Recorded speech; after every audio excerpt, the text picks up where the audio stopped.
Hello and welcome to episode 233 of the Arena Regulars podcast. I'm Zach, And I'm Jeff.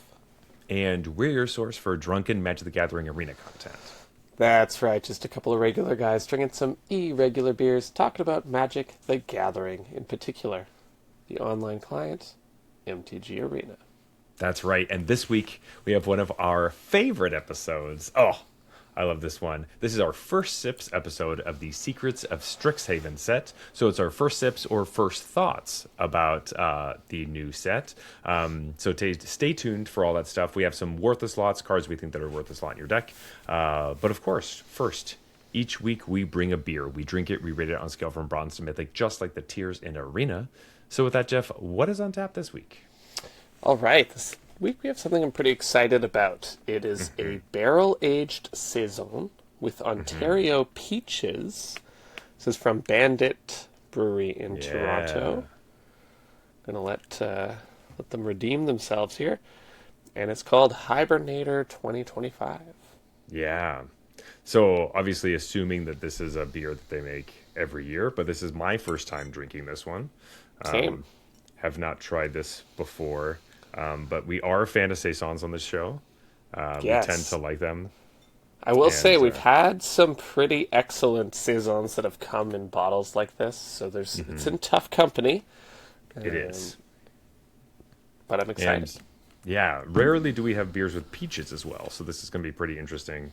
I'm looking forward to it. Let's hope that Bandit can take it back. Have a better week than last week, for Jeff at least. I enjoyed last week, but anyway, Jeff. Yeah, and it does say from a single barrel here, which I think is interesting. And the peaches, there's a chance the peaches with the little sort of funky sourness of the Saison, this could hit, and it's 7%, so a little strong. A little strong for a big beer, but nonetheless, I'm excited for it. Let's crack this open, baby. Oh, yeah. Ooh. Yeasty so far. It definitely has the funk that I'm looking for. It's got a funk. Oh, yeah. Look at that.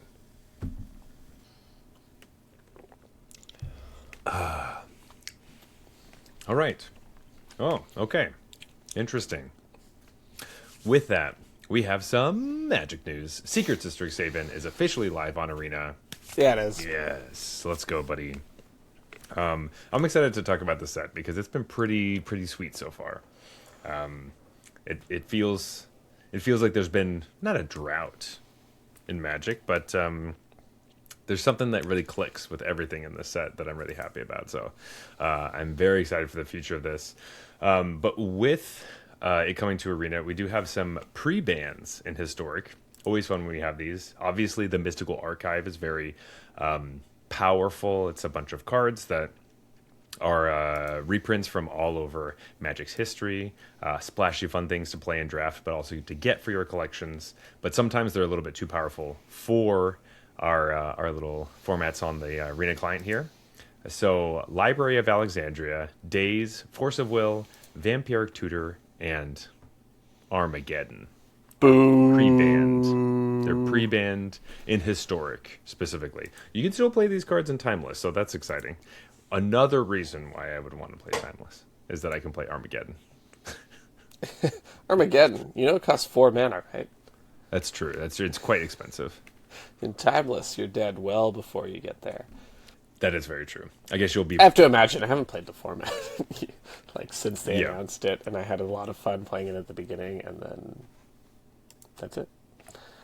Yeah, well, it's hard when you're like, hey, you want to play like a big format that's like full of like really powerful gameplay and all this stuff, and then like, your smaller contained format of Standard.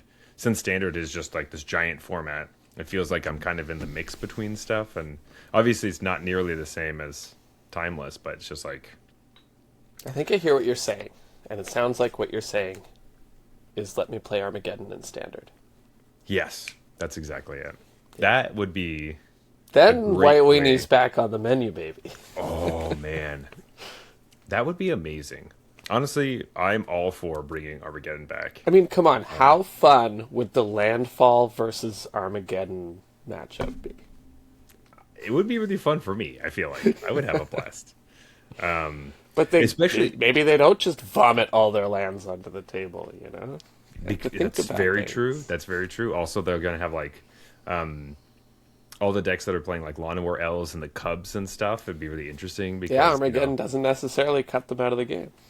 yeah, because if they're playing Cubs, you like kill all the lands, but then they just come back if they're already like earthbended. So honestly, I think this is a pretty good idea. We should bring Armageddon back.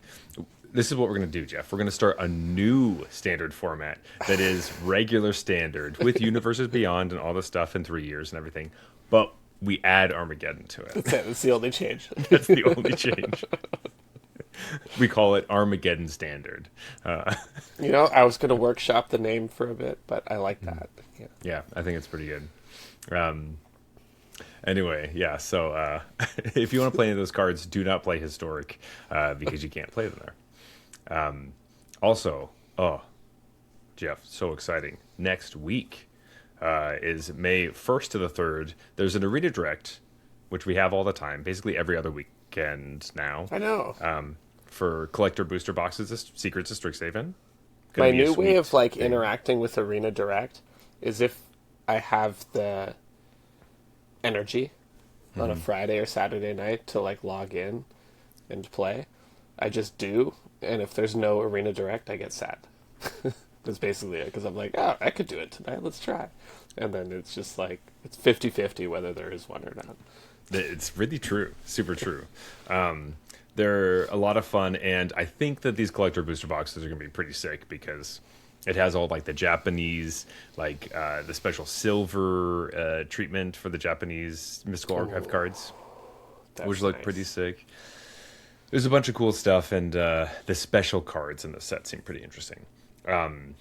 But I will say, if you're playing that and you're like, man, if only I could be watching some really great Magic matches while I'm playing in this Arena Direct, well, good luck, because you're in luck.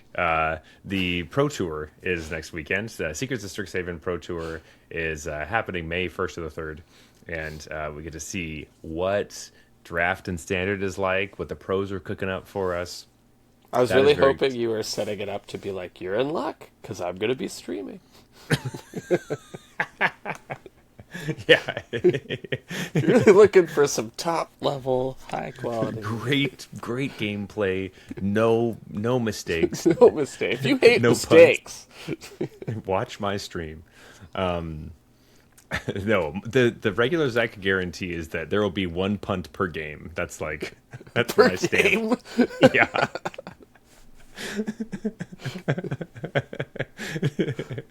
But anyway, I love that guarantee. Yeah.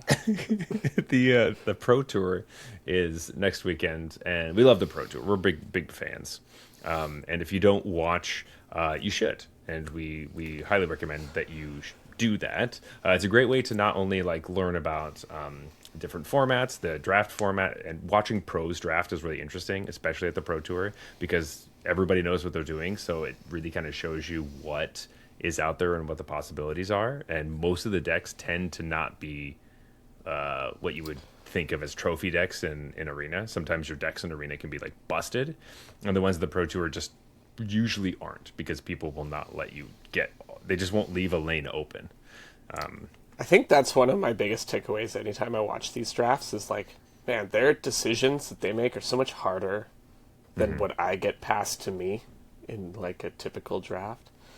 And so it's interesting where it's I feel like the skill I'm watching here is how to navigate a seat that is really difficult.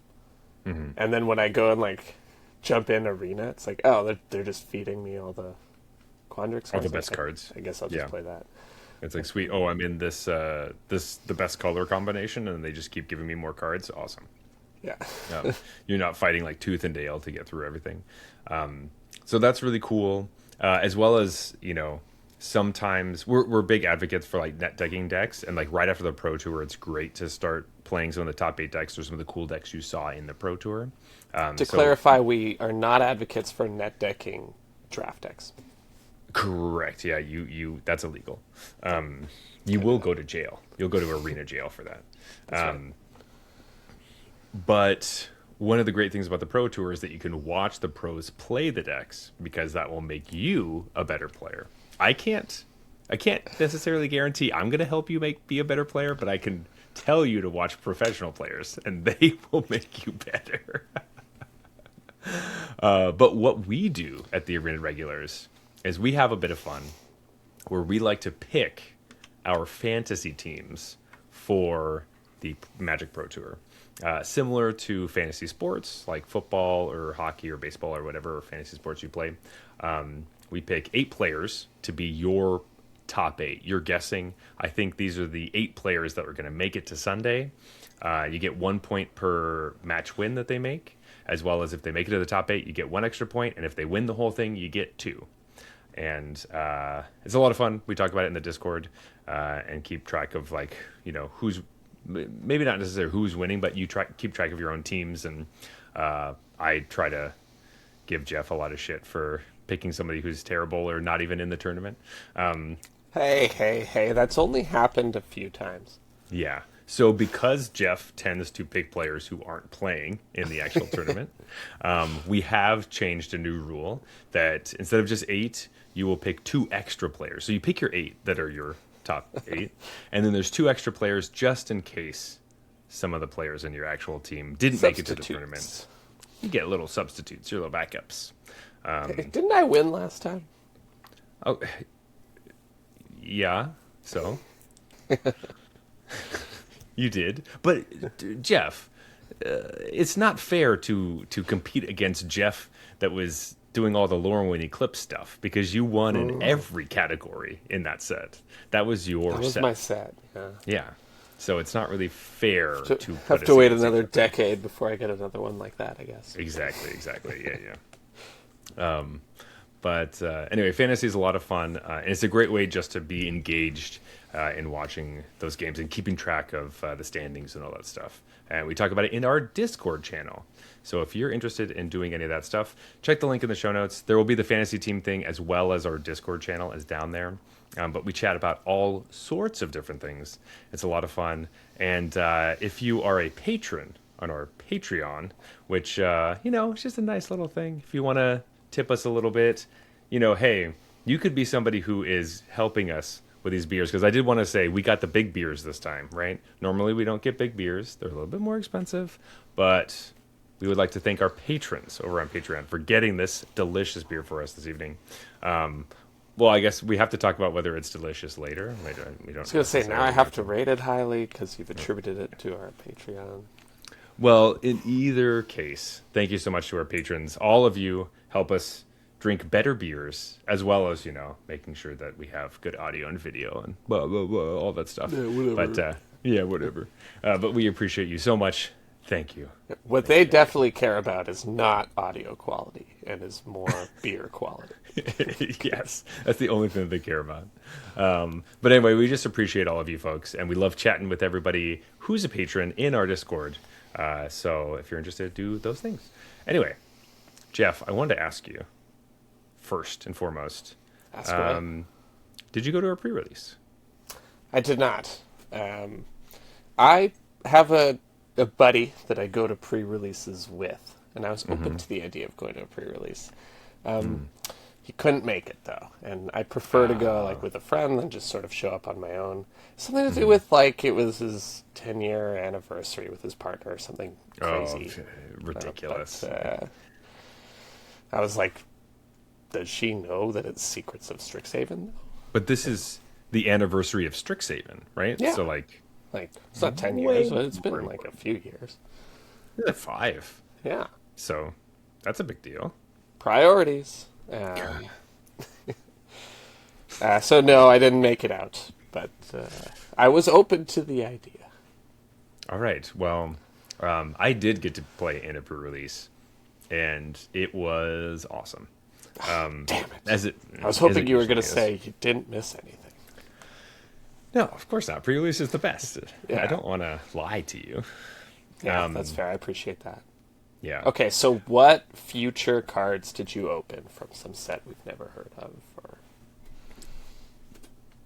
I only opened cards that were from the actual Secrets of Strixhaven set. Oh, but you went to like a paper pre-release. Yeah. And every card was from the set? That's correct. Huh. Mm-hmm. Trying something new, I guess. They are trying something new. Instead of giving us Teenage Mutant Ninja Turtles in Laurel and Eclipsed and vice versa. Imagine if it was Ninja Turtles again. Just like more Ninja Turtles. That would be... Imagine it was Spider-Man. But anyway, I did my normal... me and my buddy... I guess I say normal, but like we haven't done it in a few sets. But we went and played the Two-Headed Giant event over at Face to Face Games. Yeah. Which is a blast. Lots of fun. I've only ever done that once, but it was super fun. At one of the like Command Fest or Magic Fest, or I forget what the branding was at that time. Yeah. But it was post GP, pre what they have now. Yeah, Spotlight. I will say going to pre-releases is a blast. They're the best. But when you go with one other buddy, and you don't like pair against each other, sometimes you just kind of get to talk in between rounds and you don't actually get to like hang out.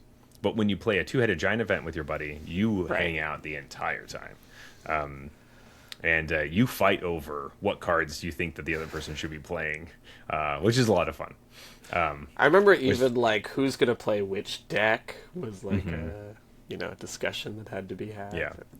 Luckily with this one, so they were seeded pre-release kits, right? So you like open your kit, you get a promo that could be any card, and then the rest of that pack is like your college. Oh, I see. Yeah. Which so this is actually kind of interesting. Most of the time, and a lot of stores like to give you the option to pick which college you would like to be in. If you're doing Tarkir, you pick your clan. You know, Ravnica, you pick your guild. But this time around, for Face to Face, which is our premier Magic store in Canada, they decided to not give you the option of picking your college. They said you were welcome to trade afterwards if people wanted to trade, but we will not be letting you pick, which I was actually all completely on board with, because I was playing the Sunday night 6 p.m. event, which means that if people were picking their colleges throughout the entire weekend, we would all be stuck with like Quandrix at the end. And it's like, those are the only packs we have left. Because that happened for Tarkir. It was like, we ran out of Mardu. We ran out of whatever. We have Jeskai and Teamer left with like another one. And then the entire event is just like a bunch of mirror matches.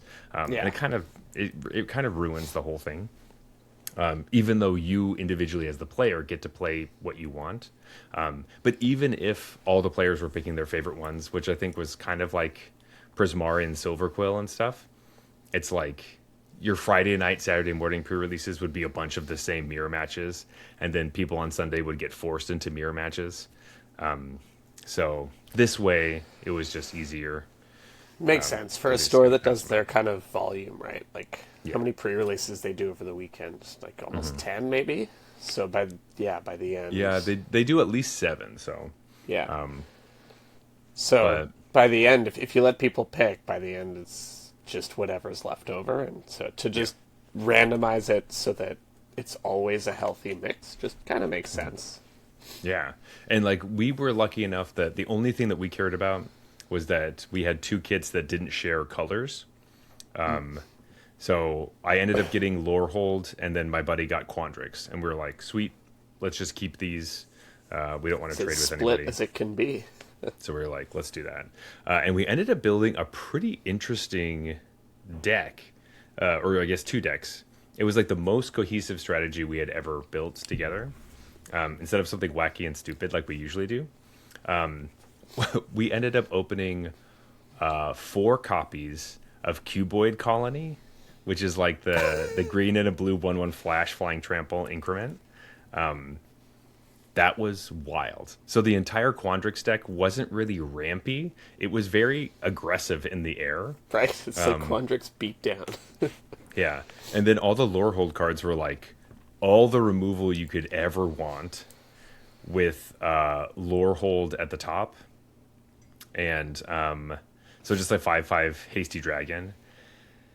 And also I had 3 copies of this card. I only played 2 of them. But it's like the Colossus thing. It's like 6 mana for a 6/6. When it enters, it lightning helixes. But it says when it enters, it deals 3 damage to each opponent. And in Two-Headed Giant, it deals 3 damage to each of their heads, and their combined life total is 30. So it just domes them for 6. And so part of the game plan was just like, It's huge. you're gonna attack them a bunch in the air, and then I'm just gonna win the game by playing these 6/6s. And so it was a weird thing where it's like the green blue deck is the small aggressive deck, and then the white red one is like controlling and destroying creatures, and then just trying to play 6 drops at the end of the game and win. Right. Which Lorehold is a bit more like that, but Quandrix is not meant to be the fast aggressive aggro deck. Yeah. But that was really fun. We ended up going 3-0, and a couple of our opponents, if you don't know, some pre-release places, face-to-face, does this, where they put your prize packs on the table, and usually people like to split them. Yeah. But 2 of our opponents were like, let's play for them. And we're like, great. So we ended up walking away with a good chunk of packs. It was a lot of fun. Sick. It was, felt Personally, good. I choose, if like the decision is up to me, I always choose to play for them. But Yeah. I'm always respectful of, like, I'll just let my opponent decide. If they want to split, let's just split. Yeah, and we did the same kind of thing. We were like, we don't really care. And then our opponents were like, we'd rather play for them. And we're like, okay, Perfect. cool. That would be my preference, if My preference is you decide that we're playing for them. Yeah. right, exactly. I don't want to feel like I'm strong arming you into like playing for something and you're not comfortable with that. Exactly. Because playing for the packs are a little bit more fun. Yeah, just have something on the line, Yeah, exactly. Though I did have one tiny little gripe about not necessarily the set, but the same thing we've been talking about for a long time, which is like sealed pools. I don't know if they're good. I don't know. I don't know if I like it. I can appreciate that it's new player friendly to some degree, but I don't like them either. It's one of the things I dislike about pre-releases For the guild sets and stuff. is it doesn't feel like Sealed. Yeah, it doesn't feel like sealed. There's somewhere, it's something in between, right? It's like, it's not draft, it's not sealed, it's its own thing. And I don't find, I would prefer to play either of the other formats. It's probably just because I'm old, but I think it's some of that. Like my partner, I was talking to him, and he was just saying that he really likes it because it just gets him out of decision paralysis. Like I know some Magic players who like when there's sealed involved, it's like there are too many options to try to figure out. I don't have enough time to fully develop each one of these things. that's what I like about sealed. That's why one of my favorite ways to play is like competitive sealed, because you get like fucking half an hour. And you're like, what are you going to build? It's like, And sometimes you just totally ruin it and all of your chances at the spotlight event, and you just get crushed. I've never had that happen, but Yeah, I know. take your word for it. Yeah, it's a lot of fun. You should try it next time. Yeah. But I will say that, like, I get that too, right? Like, it's like, what the hell do I build? How do I even test? Like, try it all. Like, how do I? Totally. Especially if you're like coming into it and you're like, if you're someone that's like, I don't want to read all the cards before I go into the event. Right. I just want to kind of read them as I go. That is very daunting. Where you're like, and with a brand new set too, right? Yes, exactly. Yeah. So it does make sense for pre-release, given the like lower competitive level and the fact that the cards are brand new. Exactly. So I get it. I understand why they do it, and I enjoy it to an extent. But this is the first time I've actually done it with the Two-Headed Giant event, and like like I said, we got a playset of Cuboid Colony, super awesome. But like, have you ever drafted with like 4 packs of cards? Like your buddies are like, Probably, but I imagine I hated that. it's just like, oh yeah, let's draft, and then everyone's like, well, there's an extra pack for everybody. Let's just draft another pack. And then when you're building your deck, you're usually like, oh, do I cut my like 4th copy of Shock? Like, what do I? Okay, and then like the cuts It's like are there's not a as reason it's 3. yeah, and like you're starting to realize like, oh, like all you're doing is like I have a bunch of redundant copies of good cards, and I have to try to figure out how many to play, and that's not really a fun thing to do. It's more fun to be like, I got this many copies of this card, it's awesome. And so most of my pre-release was just looking at my pool being like, what assortment of removal spells do I play? Because I have 3 of this one, I have 2 of this one, I have 2 of this one, I have 1 of this one, I have 2 of this one. It was just like, and then you have to think that everyone's deck is a little better because of this seeded pools and like. Because like obviously I got for the format. Because I got an extra like lore hold pack, but then I obviously got another pool's worth of lore hold cards, so it was just like I just have everything I could, maybe not everything I could possibly want, but it was just a ton of stuff. And so the actual deck building process was just kind of a weird, like, I'm just cutting a bunch of removal because I have too much of it, which was a weird feeling. I think that, like, I was just thinking about this sort of as we were talking. I think the easiest way to summarize it for me is that one of the most fun parts of Sealed is finding what colors the deck It's the supposed pool to be. is supposed to be, and that there are great players that don't agree on that. Right? Yeah. Like, Yeah, there'll yeah. be 2 great players that look at the same sealed pool and build different color pairs. And I think that's the interesting part of Sealed. You know, sometimes you have the slanted, like, the sealed pool that feels seeded. And you're like, okay, I guess I'm playing on easy mode. Like, you know, Yeah, like just 5 of playing my easy rares are mode. black. Like, okay, let's do it. Yeah, and they're like some of the best rares in the set, and you know, but usually I find that to be the most interesting part. It's like I could play this or I could play that. I actually legitimately don't know which one is better, and I don't have the full time to like map out every deck perfectly and you know test it and see what the draws look like. I just have to kind of go on my instincts, and to me, that's what makes Sealed kind of. That's what Sealed is to me. Like, that's what makes it a cool format. And so that's part of why I don't love the seeded thing quite as much. That being said, it makes total sense for a pre-release. It probably is the right way to do it pre-release. It's probably the right way to do it. But anyway, that was like a lot of fun regardless. I just thought that was the first time I've ever felt like I didn't like the and you seeded guys things. lucked out with the like non-intersecting seeded Yeah, pools, we got so super- that you know super all lucky. the green cards go to your teammate and all the red cards go to you, kind of thing. Yeah, so that was great. Jeff, though, I did want to know what your first thoughts on the set are. I know you played a bit because you posted something in the Discord about it. So, how are you feeling about everything?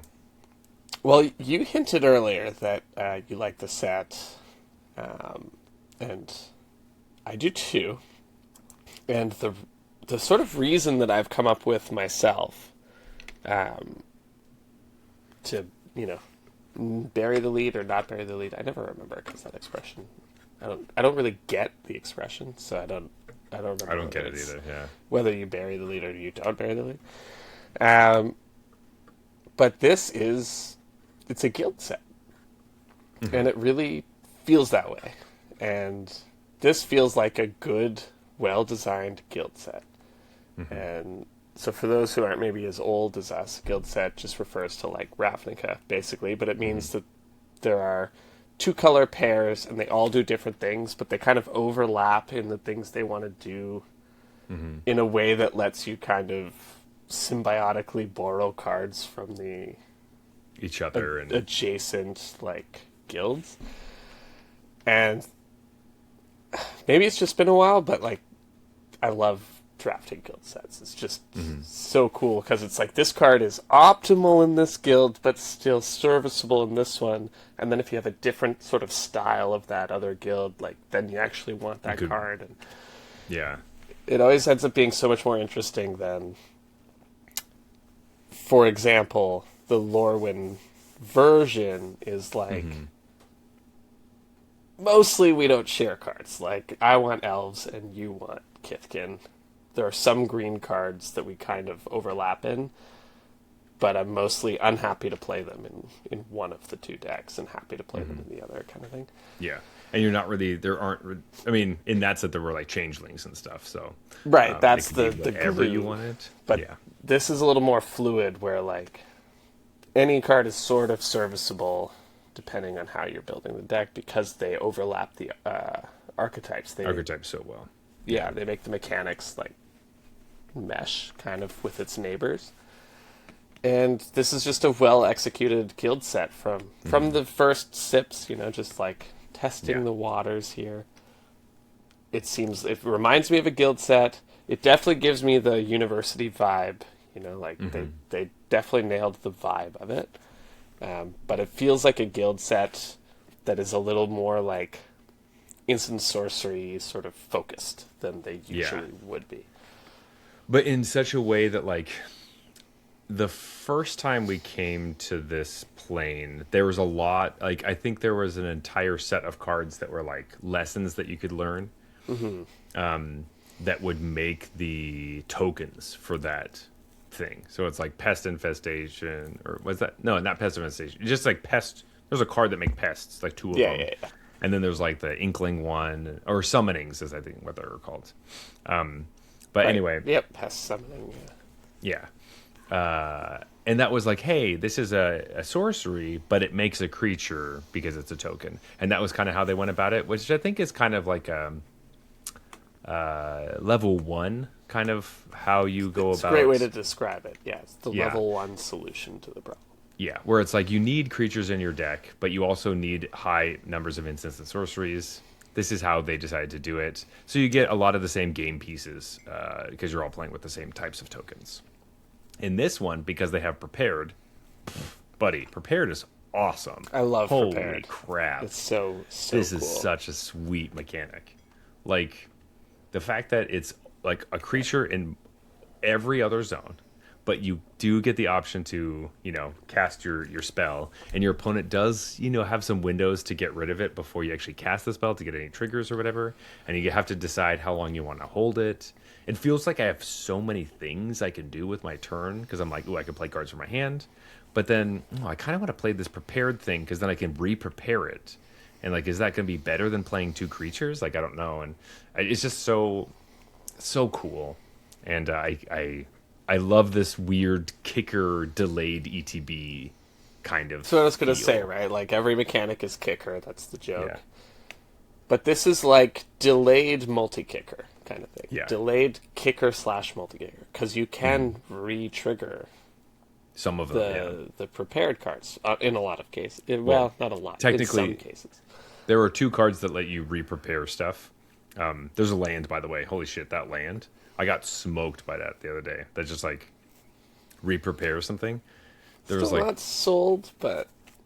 I just had a game that was, like, I think... You're going to have those games where you get steamrolled by it, and then the games where it was because them. the card that they were preparing made, like, the 3/3 elementals with flying. So it's like... I love that card. I had 2 of those in the deck that I posted on... Yeah. So basically, it would be like 1 turn, make a 3/3, next turn, prepare it to then make a 3/3, and they just kept doing that unless there was something better to do. And it was like, You know what I love about that card, and it's just so simple. It's that the front side is 4 and the back side is 5. It's just like it's your curve, right? It goes right into it. Ugh. Man, it feels so good, and it feels less broken than Adventure. Where it's like you can't really interact with the first half, and then the second half is just coming, and you know it's coming. This is like, you can interact with the first half. Like, the first half comes down, you're like, this is the most fragile thing that we have in the game. And and so you can kind of prevent the second half if you want to or have the option to. There's very little you could do to like stop adventure cards from maybe not being a full 2-for-1, because a lot of them they understand that there's very little, and so they designed it. But like, there's very little you could do to stop them from casting both spells. Yes, exactly. The other thing with adventure is that they like, I don't know, they're like, how do we make adventure really good? What if every time you do the adventure thing, like literally the word adventure, you get to draw a card? Yeah, I mean, that was insane. Like, Or you get to do it twice. there's a lot of reasons that set was ridiculous, but not understanding that like paying people off for something that's already so innately powerful. Like, It's just come like, on, guys! Haven't you been designing this game for 30 years? Like, this is just obviously going to be busted. It's also not really that fun either, because that also falls into the same category of like the what we were just talking about with like Lorwyn. It's like the typal stuff where it's like, well, I'm playing Adventure Matters, so I just have to figure out which Adventure Matters cards are worth playing, and then all the best adventures, and figure out what colors those are in, and then just do that. Yeah. And that's what people did. So, And prepared solves those problems. Like, I don't know. Until when I read it, I was like, okay, it's cute. I like it. But playing with it, especially in limited, is so nice, because even just the basic ones, which are essentially a delayed ETB that you have to pay for, so it's delayed kicker, they are allowed to push the base creature to an actual reasonable creature standard. Whereas if it was an ETB or even a kicker, that power and toughness would have to like come way down for this to be balanced, right? But you see like 3/3 first strikes for 3 with awesome ETBs because you have to pay for that ETB. yeah. And the fact that you could like, it's all just the numbers work out so much better, Yes. right? Because 100%. some of these cards would be busted if those were ETBs or even just kickers. But because you can't always just do it, and your opponent has time to react and like actually not let this happen, they're allowed to make them meaningful creatures, and that's just so interesting to me. And I think it's really some of my favorite ones are the ones that attack to get prepared. Not necessarily in favorite in terms of like the cards I like and I think are really good, but favorite in terms of design, because I think that's just like great design. Oh, totally. I think one of the ones I think is really interesting, there's a white uncommon that it gets prepared when you whenever you create one or more tokens. And because it doesn't create tokens itself, obviously, but it cares about having multiple creatures. And there's also not necessarily like a specific token strategy, but there are tokens that are around for different archetypes, and you can make them in multiple different decks. So it's just like this, it's an interesting thing that you're like kind of building a deck and you're like, oh, nobody really wants this, but like, oh, I do have 2 of these cards that like, I am in Silver Quill, so I'm playing that card that like makes them discard a card and you make a 1/1 pest, and I do end up having this Lorehold like 2-drop that makes a 2/2, but then I can flash it back by tapping 3 creatures. I'm like, okay, I actually do have some token stuff, so maybe this would actually be kind of good. Like, it is cool to see it. It feels like you're putting the pieces together again, like. And that's what like Magic sets are kind of about. It's like it's a big puzzle of all the different pieces, and you got to figure out how they fit together and what's the best thing or what could be out there, and keeping your in a draft, keeping your mind open to what you could possibly have in your deck that would do different things. Like it would be you'd be able to utilize cards in different archetypes than you would normally think, and keeping your mind open to how do I build this deck the best way that I can, and what is my game plan, and how fast do I want to go, all that stuff. It just feels like a breath of fresh air for some reason. I feel rejuvenated from this set. Yeah, and the drafts I've done have not felt on rails at all. No. With these sort of 5 different deck sets, you're often worried, oh, is it just I pick up some early Silver Quill cards and then I'm Silver Quill? Hasn't felt like that at all to me. At all. At all. One of my drafts, actually the one I posted, I was like blue-white at the start because my packs were just like, well, this card's great and it's blue, and then this card's great and it's white. And then eventually I was like, okay, I think Quandrix is open. I think nobody's taking those cards. But I gave myself, like I had, obviously I wasn't going to play half of the cards I've taken so far. Like one of them was going to win. But each one had 2 different decks that I was going into. So I was kind of open to like 4 different decks. And I was like, I actually don't hate this idea of starting on a color pair that isn't a school. And then you're open to like everything but one school, basically, at that point. That's pretty smart. Yeah. Because there was a draft where I was starting in like Rakdos, where I was like, okay, I can do a couple different things. I mean, like, I do kind of want to. There's like a little part of me that wants to get some Mystical Archive cards and do some wacky stuff with it. Like, Sure. If I can get Smallpox and then like copy it with a red copy spell and have this Rakdos Smallpox. Of course, deck, that's like a one draft. If you're lucky, you'll get that to so happen. you wanna keep yourself the open options to that, because if still you don't keep yourself open to it, it'll never happen for sure. It will never happen. So you heard it here first. Start Rakdos every draft. I feel like the fact that land destruction is theoretically possible in this format is going to derail both of us. Yes. Yeah. I mean, like, obviously Armageddon, but there is a red rare that does blow up non-basic lands. Not nearly as good in draft, but still fun. It's terrible Still in draft. I still want to do it and get rid of their Scry land. I am that vindictive.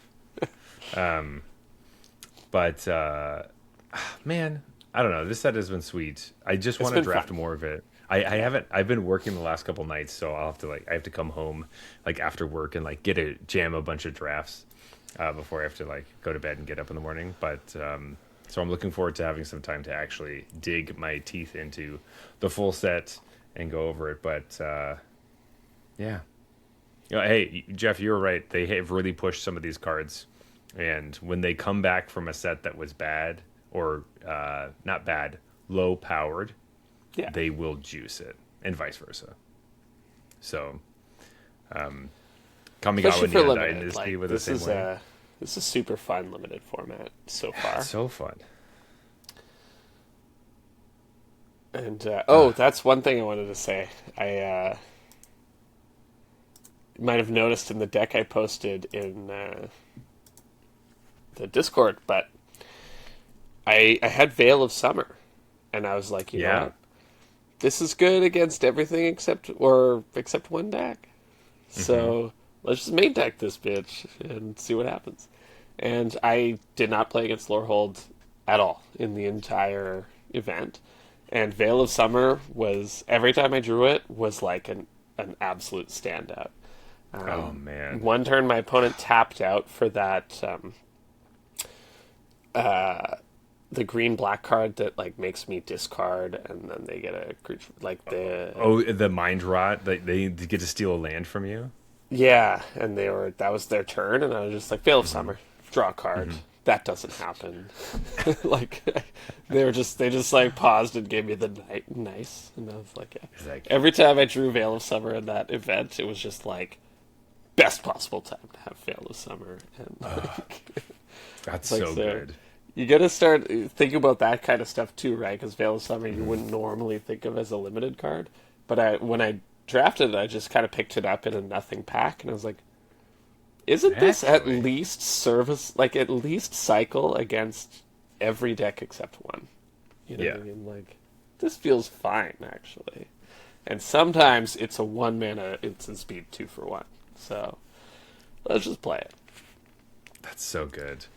Yeah, I gotta say, Mystical Archives are just the best. Like, this was the original bonus sheet. No, that's not true. No, technically, it depends exactly what you mean. Like, Strixhaven was a change in how they did it. Yes, for sure. Strixhaven was like the first time it was a bonus sheet that was Okay, no. They went bonus sheet crazy for a while, and it was like lands, and then it was, and this was the instants and sorceries one. But I wasn't this like the first one to kick off the bonus sheet stuff, right? Because like before that they were doing invocations and stuff. Right, and I don't know And exactly what the masterpieces. difference is and all those stuff. So I Well, think, those one the masterpieces and the expeditions and invocations, those were like sometimes you get a really crazy looking awesome rare, but like it wasn't every pack. And Mystical Archives was like every pack you're gonna get a Mystical oh, I Archive, see. Yeah, right? it seems Which that technically I actually kind of remember reacting to that and being like, "Oh, yeah. these are going to be I in was like, every oh. pack." Is that It's crazy? like, oh, I don't know. Yeah. Because I guess technically, didn't they do this in like Time Spiral Block? That was the first time they had a bonus sheet. Was the old border cards Oh in that yeah, set, right. right? Anyway, not that we fully know the things, but like Strixhaven was what kicked off our bonus sheet craziness, where it was like now we have to do it with everything. Which I don't think we always need a bonus sheet. Like some of them did No, really, they just did not yeah, hit for me, and they just felt kind of extra and like whatever. But I think that Mystical Archives did it the best, and it makes the most sense too, because it's like yeah, this is a school. These people are learning these spells. That's why they have the prepared spells. A lot of them are real ones we've seen in the past. It brings us to history in those places, and yeah, it's and it just gives you that vibe of like you stumbled across some old like thing in the library that maybe you're not supposed to have found, and some crazy powerful spell. Like it yeah, just it's it like makes the most sense in this set. yeah, exactly. Where it's like, oh, this is like a old relic from Dominaria that we didn't, on Arcavios. They're like, I've never been there. Like, I didn't know you could cast this thing. Like, what does this do? Right. And it's like, oh, it's like whatever, Living End or something. And you're like, it's Force of Will. And you're like, amazing. That's so cool. So anyway, I just, I don't know. I've been so happy. Yeah, I've been having fun with it. Yeah. The one thing I don't know is like if Converge is like a thing. I know that a bunch of people were trying to do it during the streamer event. But in general, I don't know if that's the 5 color deck is real or not. I'm currently playing as if it's not because Same. that's not really my vibe. I've been kind of forcing Silver Quill every time because I just want to like punish people. But it is difficult. Quandrix, man. It's I've been most impressed with Quandrix so far. I told you it was going to be good. I told you. I didn't want it to be, but I knew it. I was like, the aggro deck I want to play is not going to be the best, and it's going to be some kind of dirtily, rampy, big stuff deck. Yeah. Yeah. Yeah. Honestly, like there are just the newts combined with the Terra Fractals is Yeah, just Terra like Fractal. yeah, that card was impressed me because it was just like the game 2 life on top of the flexibility on top of the like late game must kill Everything. threat out of a common. Just like Yeah. hey, this card kind of slaps. Yeah. Plus, like, randomly triggering a bunch of other stuff in your deck where it's like, if you Totally. cast a spell with X, do this, or I had search your. Jadsy in my deck too, and I was just like, Oh, oh, totally. oh wait, that gets a bunch of counters. Right. Okay. Cool. And then that one's flying. Yeah, there's a bunch of like cool, And I had crazy stuff. the Mana War that gets unblockable if you cast an X spell and stuff like that. Yeah. So Just being a mana war not is like that's good I enough. know I saw that card in the pack, and I just like I read the first line of text. I was like, click. What does the second Yeah. part do? Yeah, yeah. Already taken this. I don't care what else is in the pack. But If this creature goes to the graveyard, you lose the game. You're like, oh no. still gonna take it. Yeah. It said goes to the graveyard, not exile or your hand, right? So if it gets bounced, you're fine. Yeah. No, but Jeff, I did want to say one thing. I think we have to. I think. Oh, I think that the tokens are actually better than they were the first time. I love the tokens. The fact that the pests gain you life every time you want them to gain you life is very important. For limited, I could see it, right? Like, I don't think Yes. that was what my main gripe with the pests was. Is that they're basically useless in constructed. Like, it's just not a constructed. That's true. at all. Yeah. I was just kind of disappointed in them altogether, but if you're playing Witherbloom, you need to be gaining life, and you have, and like, I had built a couple Witherbloom decks that like just didn't have enough ways to gain life or enough Right. ways to create pests, and so having to pick which turns you're attacking with your pest, where you're like, I'm gonna trigger, I have something else coming after this, ended up being pretty important. I could see that. I never drafted Witherbloom myself, and I mostly haven't been super impressed with it on the other side of the table. It's because you're like, of all the decks, like almost all of them are like cast things from your, I mean, it takes stuff out of your graveyard, cast spells, cast spells that target, and Witherbloom's like gain life, and so it's like you are the most It asks tight. the most of you, yeah. you, and I thought it was going to be repartee. It's not. It's definitely Witherbloom is like, yeah, what you need to do is like get the cards that gain life. As far as like creatures that can continually gain you life are more valuable than the payoffs Yeah, at the beginning of the draft. the frog is huge. Getting the frog that is the soul sister. Oh my god, holy crap, yeah. Because my And I Witherbloom understand deck- why that's a common now. Because I remember reading, Yes. I was like, this doesn't feel like a common. And now I'm It's like, because no, you this has need to it. be common. yeah, if you're playing, like, you should pick that. You should not pass that card if you're in Witherbloom over like a good chunk of stuff, because being able to easily gain life every turn is important, as well as the way that the abilities stack does work the way that you want it to work. Yeah. Where like, if you have a creature that enters and says, if you gained life this turn, do this thing, it will, the ability still triggers even if you haven't gained life yet. It still triggers to check if you gained life, and the ability from the Lumerette, seeing the creature enter, will go off first.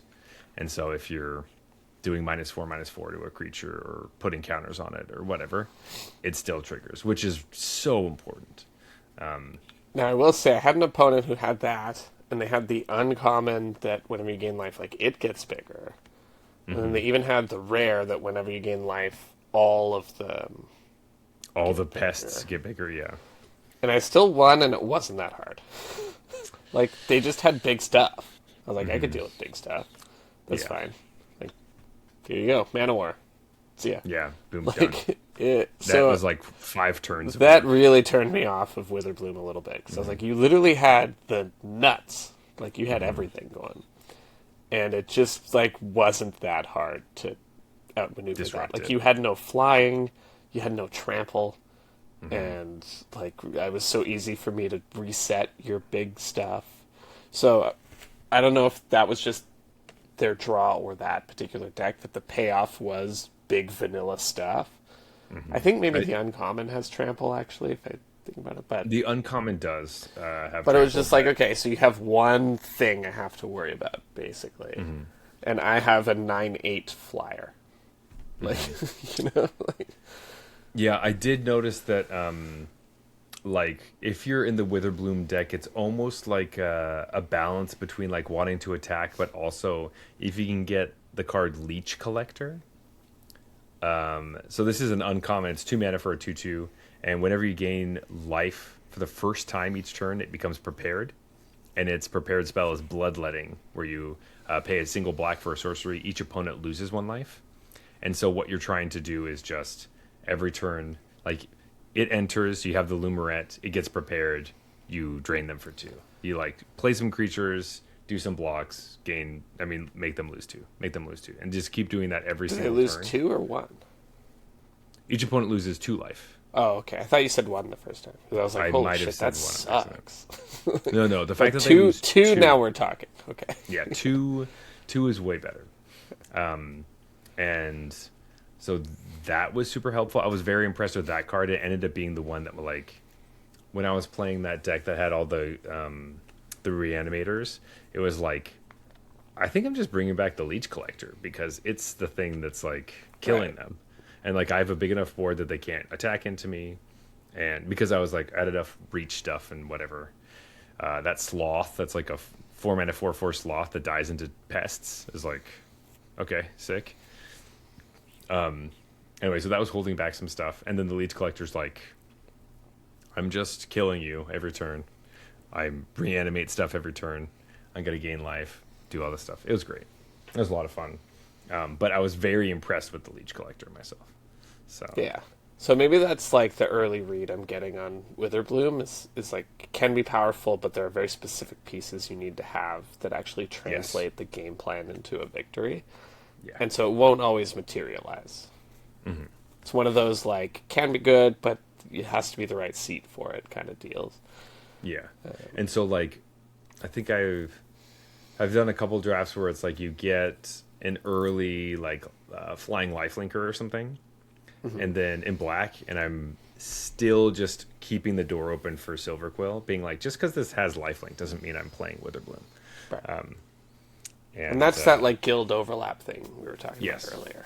Where it's just so we're nice like- that both decks want this card. Maybe one wants it more, but you're Yes. still kind of you're both interested in this kind of world. Unfortunately, I think that draft I was supposed to be Prismari, so it didn't go well at all. Well, that's not close to Yeah, what yeah, you were not doing. even a little bit. So it was really hard. Like looking at the Prismari cards, I was like, it's so hard for me to jump ship right now. But I also I find ended- guild sets are the ones where I just end up being the most biased and always end up in the same guild or like it just always trio. happens. For whatever reason, it's just like, well, I'm always like Grixis in Yeah. the guilds. Well, around me Grixis- that- I mean, that was a really good place to be, though, in that set. I know, but like I was just always end up there. I remember that set. I never played Celestia. I always like would get beat down by Celestia decks, but I would always play. And then I think next I played time I'd be Izzet. like, ooh, I got a really good Celestia card, and then 3 picks Yeah. later, solidly in Grixis. Yeah, it's like, how am I Demir?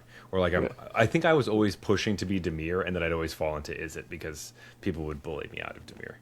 Yeah, Um, that was basically the pattern because people Yes. wanted to be Demir and didn't want to be Izzet. Because they wanted whatever disinformation campaign or something. What was that Yes, yeah, that was Yeah. it. They wanted the introduction of Surveil, by the way, for any listener that is as old as us. card? Yeah, that was an enchantment that like drained them and bounced back to your hand if you surveilled. Yeah, disinformation campaign. That's what it did. Yeah. It made them discard. Oh right, it like drained for one, was- made them discard. Maybe you drew a card and then it bounced to your hand if you surveilled, which I think once again is like that. Not the best game design where it's like, hey, Oh, and that card Do was this. horrific game design because it was like once you just got like- ahead with this thing, there's just literally your opponent's just in top deck mode, has to play whatever Yeah. card they draw, and you're just gonna like slowly drain them out with this stupid fucking card. yeah. I also just mean like putting, hey, when you surveil, this happens is just Yeah, like, right. Like surveil should makes be something that you already just are it's interested just in inherently doing. powerful. Yeah. Yeah. And it's like they've decided, oh wait, hold up.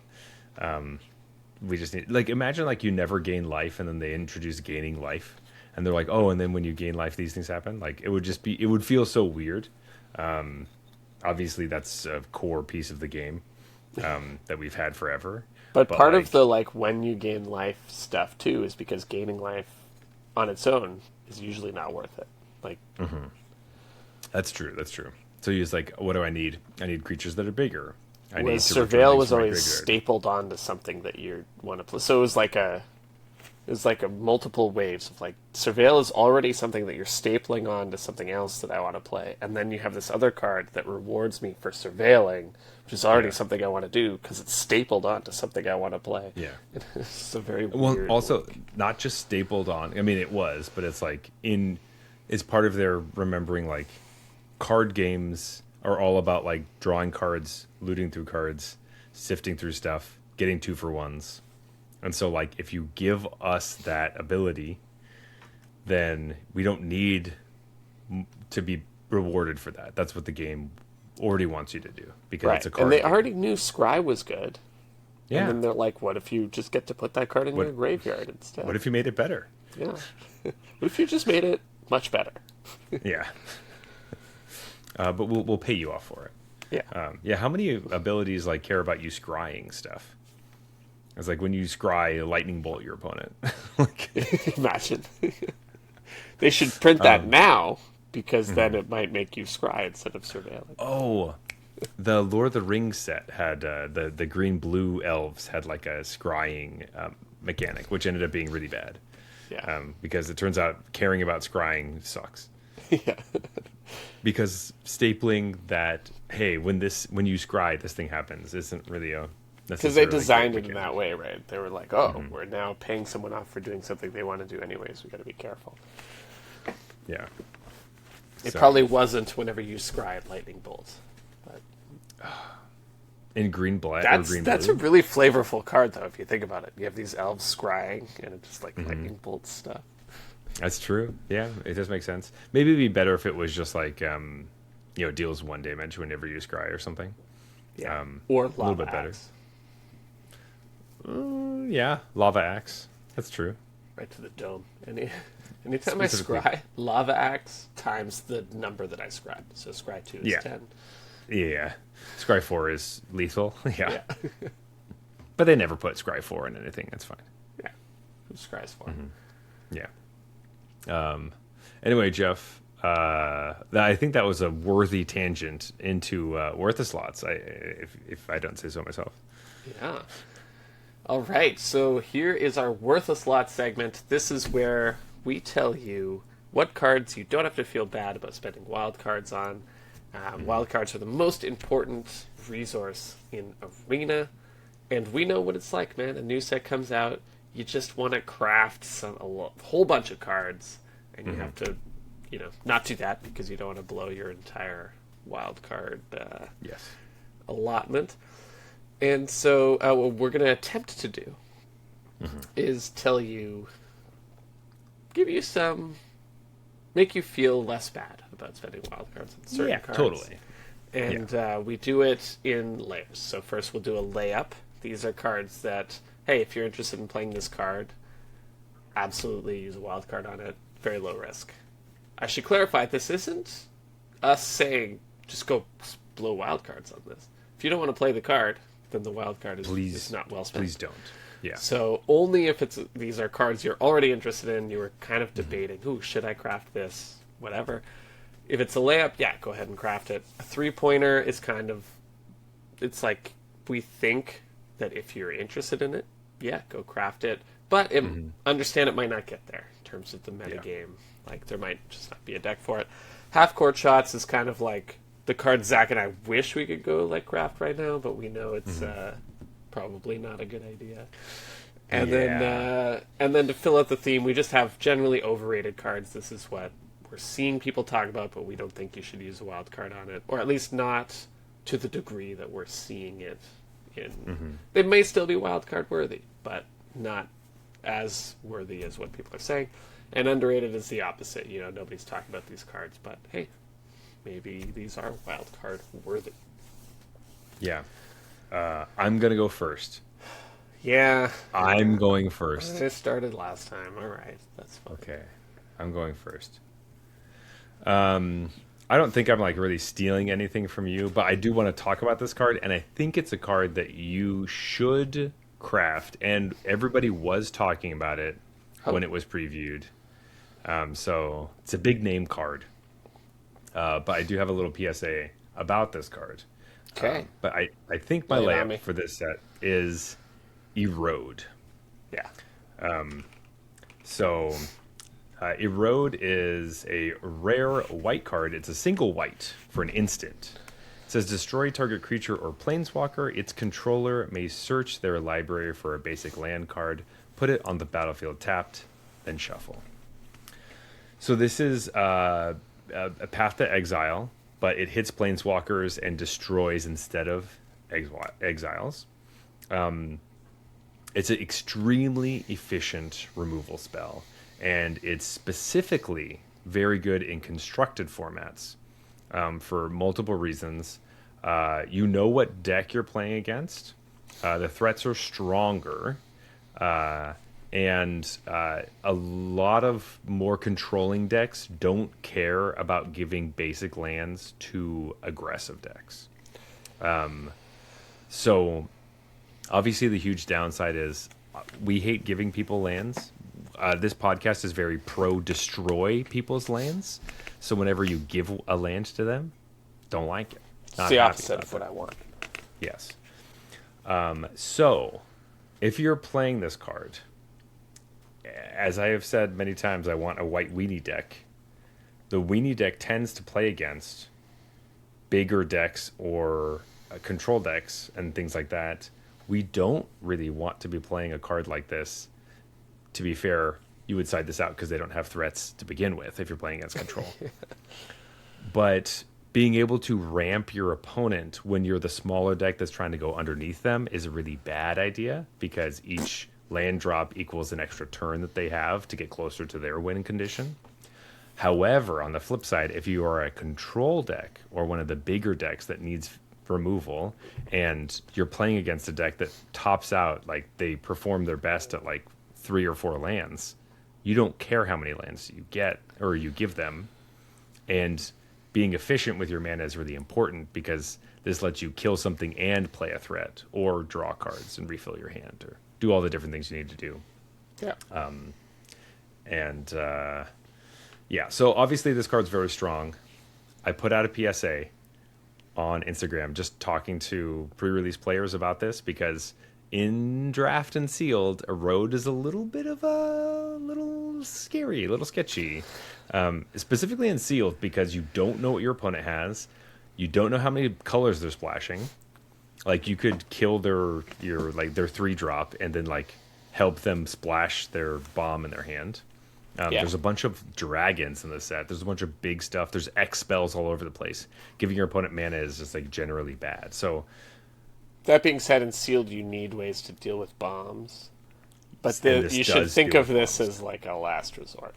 Like, you should think of this card as like the same thing I was saying about control decks, where it's like, this card you don't want in your opening hand. This is a card that you want to have later in the game, where it's like your opponent plays their big dragon, you get to kill it and play your own creature on the same turn, as opposed to being like, oh, I have to spend an entire turn to pay 5 mana to kill that thing now. Erode lets you not have to do that. Spoiler alert, my pre-release pool had 2 of these. Not even in my entire 2-headed giant thing. It was literally just my Lorehold pool had 2 Erodes. I didn't draw it a single time, so it didn't really ever come up. Didn't matter. And I had 2 of them, so that was wild. But anyway, it's a dangerous card in limited, but in constructed you can definitely get yourself in situations where this is going to be exactly what you need. yeah, so I love stuff like this when they print stuff that harkens back to a card that everyone knew was good or whatever. Mm-hmm. And as someone who I played a decent amount of Modern around the time that Path to Exile was playable in Modern. And so I played a lot of Path to Exile. And so I have a few comments on, okay, Path to Exile was once a great card. Now we have this. How does this stack up? The one thing I'll say is that Path to Exile at that time, in Modern, you would know how many basic lands your opponent's deck generally ran, and the answer was like 1 to 3 most of the time. Mm-hmm. And so you could often know that you're very likely to get away scot-free, because they unlucky bastard happened to draw their mountain. You know what I mean? Mm-hmm. So like they can't go get a mountain with this. That's the only mountain they run. And so that was a big part of why that card was good, was a lot of the time they would get nothing. And in Standard, it's not going to be... I don't think that's a realistic expectation for this card. There are no decks that are playing one basic or two basics. But at that time in Modern, that was pretty common because you had 12 fetch lands, you had like 8 shocks, and then you just played a basic to play around Path to Exile. Like you would just put basics in your deck because other people played Path to Exile. It's mostly the only reason for a lot of the decks. Then you'd run into like Burn or something. You're like, this card's gonna suck.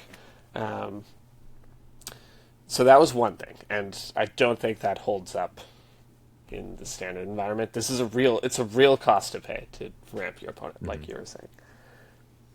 The other thing is, it was a non-trivial play pattern. This happened more often than you'd think, that you would target your own thing because you were tight on lands.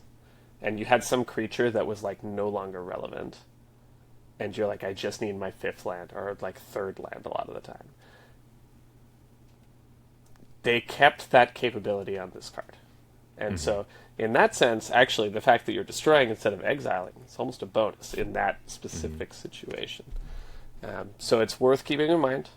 Actually, it was a pretty common thing that you would just, like, path your own token or whatever because you just needed to hit your lands. It's a play pattern that exists. Not saying it's optimal. But, like, mana bases were super tight in Modern, too, where you run like 21 lands or whatever. Yeah. Fetch mana bases are completely different than what we're And you're like, I'm playing against combo. Like, this card is never going to be relevant. Let me exile my own thing to just get a land so I can hope to compete.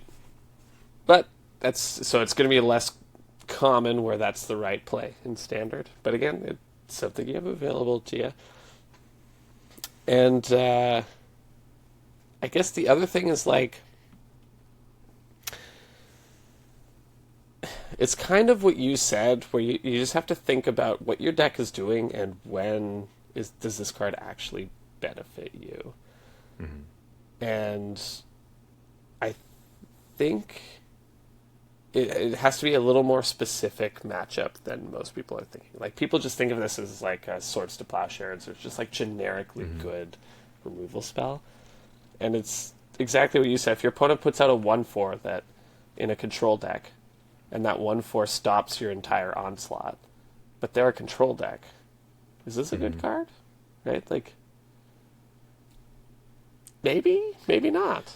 You know, because you're like, the control deck is just trying to survive until they have enough mana to wipe your board. Or in our format, it's like turn 5 or turn 7, basically.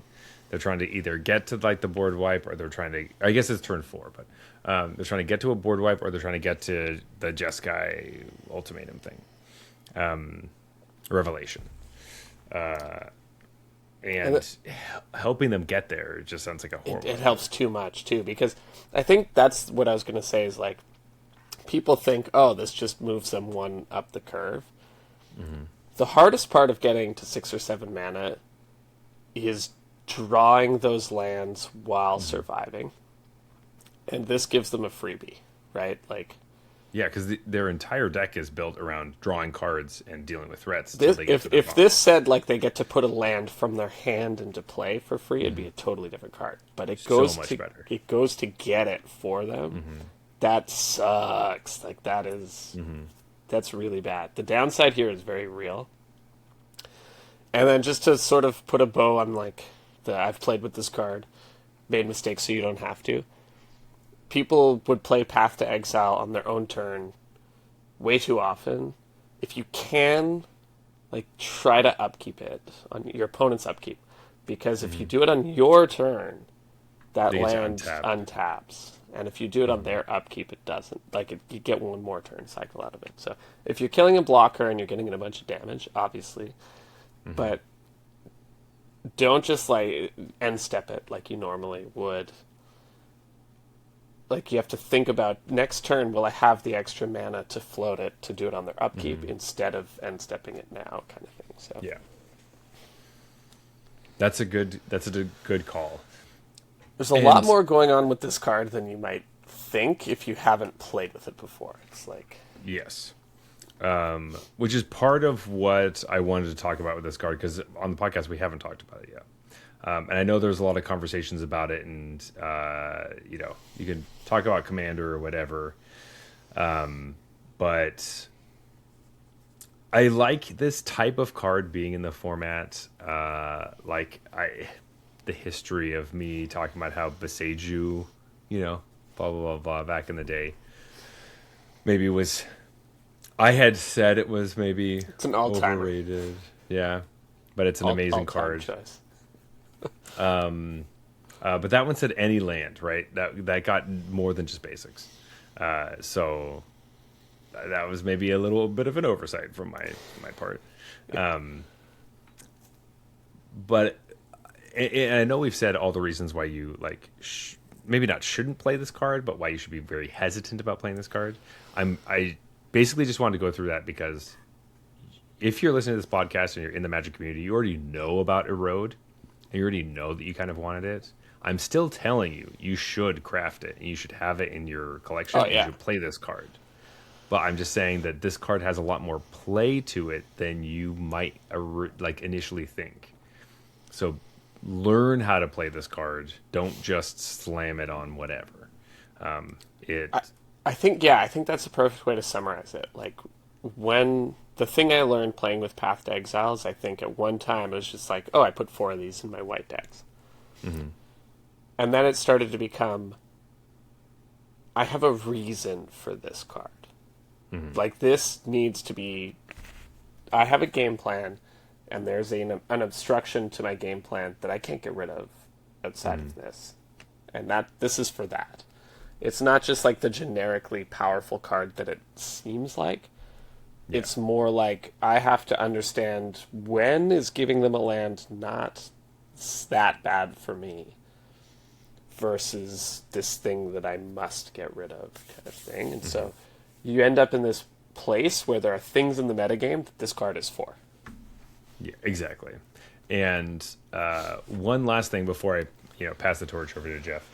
I really like that they also tacked on Planeswalker to this card, because currently in our meta we don't have a lot of Planeswalkers running around that are really issues. There's like Kaito, but that's not nearly the beast that it once was. What I will say is that the fact that against Kaito, right? Though, it only he still comes in and hits, but you get to hit it on your turn. Which is kind of a bummer. Not even really you don't get to upkeep it because he's going to have hexproof as a creature. But what I want to say is that in the past, Magic has done these things where they have given us tools to deal with future problems. Now, we won't have any Planeswalkers in Marvel Superheroes, and we won't have any Planeswalkers in The Hobbit. However, with Reality Fracture, with the information we already have about Ral Zarek being a black or Planeswalker now, and we know Liliana is a white creature, or whatever. I'm guessing we're going to get a lot of Planeswalkers in this Reality Fracture thing, and this is a great safety valve to be like, well, this will help you deal with any of the pesky ones that might get a little too unruly. So we'll have to see what comes down the pipeline, but don't forget that we have. They already gave us the tools to deal with the future threats, which we've talked about for years being the correct way to go about it. Don't unleash the beast and then the next set, hose him down. Yeah. You want to seed the tools into the earth, and so that people have to dig them up and find them. That's a lot more interesting when this new set drops. So, good call out. Yeah. Now I'm worried about what kind of Planeswalkers are coming down the pipeline. I don't know what it's going to be, but probably something. Yeah. All right. Let's go to my card, my layup.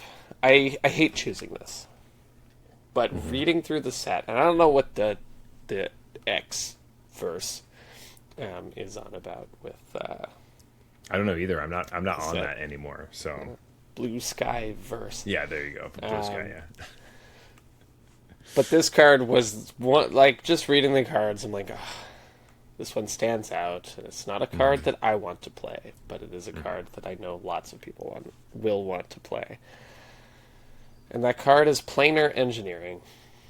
So this is 3 and a green for a sorcery. It reads, sacrifice 2 lands, search your library for 4 basic land cards, put them on the battlefield tapped, and shuffle. This just seems like an obvious one for the set because we already have a green landfall deck that just gets an explosive combo out of this, I'm pretty sure. Because I think the Hydra does like 32 damage if you just turn 3 Hydra, turn 4 this. And that's trampling damage. And in theory, that could happen a turn earlier because you have ramp. So this could just be like a turn 3 kill in a deck that already is good. On top of just being like an obvious kind of ramp card that can just go into ramp decks and all that. So I know this card feels very pushed for what it does. And it does things that decks that are already good want to do.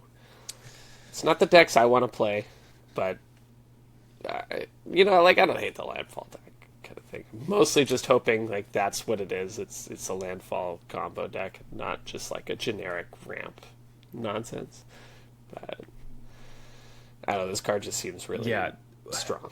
I just want to say this is so funny because I initially read this card as this is a generic ramp deck. I don't want to play this card at all. But when you say it's part of a landfall thing, I'm like, oh, maybe I do want to play this card. Super into this. Oh, actually, I think I'm pretty interested in this card. And I do want to say that, like, can we just give... It's not really giving Wizards props or anything, but, like, the fact that we just got a new format called Planar Standard, and the landfall deck exists in that format, and you have a card that says Planar on it, I don't know. That's pretty exciting. There you go. So that alone is worth crafting 4 copies of this card. Just the fact that Planar's in the name. Craft. Yeah, just craft it. But I definitely agree. Like, if you are interested in either like a Quandrixie type of Prismari Teamer Rampy deck, or you're playing the Teamer like landfall-y stuff, definitely worth crafting. Because that is pretty strong. I wasn't even thinking initially about 4 land drops, but 4 land drops is so many. Because on that turn, that's 5 Think about the Mosswood Hydra, man. That's 5 land drops on one turn, and that's hard to do. Don't even like. It's also turn 4, so you could still play Fabled Passage, so you could get 6 on the same turn. True. Yeah, it is possible. Yeah, turn 4 is like you play Fabled Passage, go get whatever, crack it, get 4 more. That's wild. Wow. Okay. And the other thing is, these decks, like, this doesn't even have to be their whole turn, because they have so much mana producing that doesn't come from land. Stuff. Yes. So... That's scary. Ooh, that's cool. Okay, that card just went up like a lot, and I didn't even have this on my radar. I thought you were gonna pick something else. So, wow. I don't know. I think this is a real card. I think I agree with you too. That's sick. Yeah, definitely adding that to my short list of cards to craft for sure. Jeff, what's your next? What's your layup? Not your layup. Your 3-pointer. Yeah, I went around on this, and actually, there's a couple of things that happened that made me land on this card. One was somebody posted in our Discord channel that this card dominated for them. And then I played against this card, and I was like, oh, that's way better than I thought it was. And so I was like, you know what? I kind of want to experiment with this card in Standard, and we haven't talked about it on the show yet, so it felt perfect for a 3-pointer. That card is Post-Mortem Professor, which is 1 and a black for a 2/2 that can't block. It's a zombie warlock. Whenever it attacks, each opponent loses 1 life, and you gain 1 life. And then 1 and a black, exile an instant or sorcery, return it from your graveyard to the battlefield. This card was what I remember reading somebody posting in our Discord that this was the hero of their draft deck or whatever, and I didn't even totally register what this card was. I was just like, okay, they got some bomb rare, sure. And then I played against this card, and I remember, oh, Postmortem Professor, that was in our Discord channel. And I read it, I was like, how was this the hero of your draft deck? And then I played against it, I was like, this card is so fucking annoying, because, like, they just have so many instants and sorceries. They just attack, and the 2/2 always seems to be trading with something, or, like, just getting in with a bunch of other creatures. It makes, like, my good blockers want to block their good creatures, and so this is, like, I don't feel like I have freebies, and it drains me, and it's just coming right back, and it's instant speed, and it doesn't feel like it should be, but it is. And, It enters untapped. yeah. Like, and it can't block, but still, like, it's just, I don't know. This card was way better than I thought it was, so I was like, we're going to have to try this in some sort of weird standard brew. But, Yeah. I 100% agree. I was really close to picking this card. So I'm really glad that you did. I also had it in a draft deck, and this was one of the pieces that was like, how many life gain payoffs do I need to have for this? Because, like, I had a couple things going on, and I was thinking about cutting some of them because I wasn't a Witherbloom deck. I was like a Silver Quill, but it ended up fitting in enough with some of my other pieces to be like, I had the Postmortem Professor with Mocio Vane's New Dean, which is like the 3-mana 2/1. It enters and makes a pest. It has flying, but at your end step, if you gained life, it returns a creature with mana value X or less equal to the life you gained this turn. And so I had a situation where, like, I could attack with the Professor and gain one more life, and I could always return it even without having to exile stuff. And then if I couldn't do that, I could return it that way, or I could attack and return something else instead.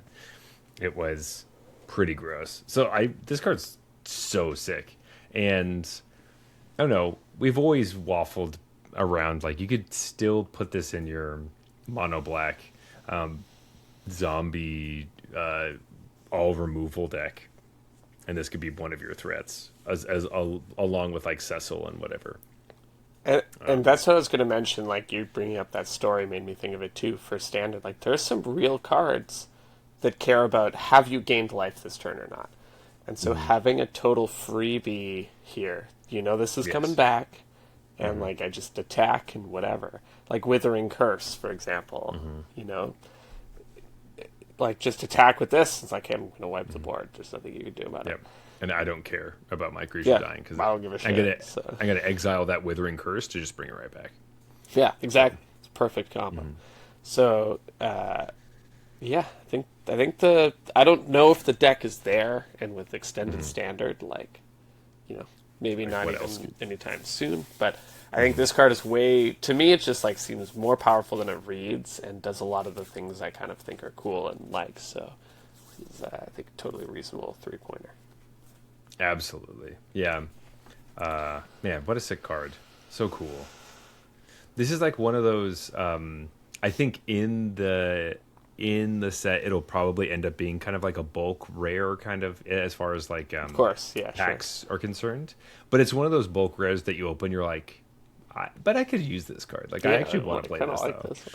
Like, and I wasn't going to buy it, but now that I opened it, yeah, it's like 50. It's like $1, maybe $2 for this card. It's like, I don't really want to buy it, but if I have it, maybe I'll buy 3 more, then I'll build the deck. Because that's Magic Player math. Exactly. Yeah, where it's like, well, I already have 1 copy, so I only have to buy 3 more. That's not that bad. Might as well buy it. Might as well fill out the playset. Might as well. My 3-pointer, we actually did talk about last week. So I picked Emeritus of Conflict. So this is the red one in red for a 2/2 human wizard with first strike. It says whenever you cast your 3rd spell each turn, this creature becomes prepared, and it casts Lightning Bolt, which deals 3 damage to any target for a single red mana. This card, I have tried to play with it a little bit. I do see the power in this card, and that's why I want it on my list, and I do think it's worth crafting, but I pulled it down. Basically, originally it kind of felt like it was kind of in a layup type of category, and after playing with the card, this is me telling you, pull it down a bit. It's a 3-pointer. It does need a very specific deck, and I think that deck is probably supposed to be blue-red, and I think it might not fully fit into that category. I could see it being in a sideboard option as, like, if your opponent, like, if you're doing like the discard thing with is it stuff, and then your opponent's maybe bringing in some more like artifact removal and different things like that, you could be like, maybe we do a more aggressive build for game 2, bring in this card much more aggressive, would be able to, you know, cast some cantrips and smoke your opponent out with lightning bolts. But it's obviously like a huge lightning rod for removal, and you need to be able to. And everything kills it. Yeah. Everything kills it. It doesn't live up to anything. So the kind of Boros-y, Burny deck I was hoping I could play didn't have enough gas, and I think it has to be paired with blue to get a bit more gas in there. So and then that's a tough sell, right? Because the best decks are already pretty strong, and I don't think they needed a fourth archetype. Do you know what I mean? Because you have like maybe you could try to fit this into is it prowess decks, but like lessons is pretty tight list, as well as spell elementals is like a completely different thing altogether. So I still think it's worth crafting, and it's definitely worth playing, but maybe not the full 4 copies. Maybe this is a nice twofer. Get 2 of these, and they will come in handy every once in a while. But not. Yeah, I still like the card. I just wonder if this is one of the cards I think that suffers from the super large standard pool. I agree, and that's what's hard with some of this stuff, is that evaluating with super huge standard is not that exciting. I think it's totally worth playing in planar standard. Absolutely. Oh yeah. Yeah. This will be a thing in planar standard if there's a deck around it. Yeah, just don't play this with planar engineering. That's all I'll have to say. That'd be a weird deck. I'm not going to tell you what to do, but I struggle to understand the logic. Well, you see, Jeff, if you have more lands, you can cast more spells, which means you can trigger this more often.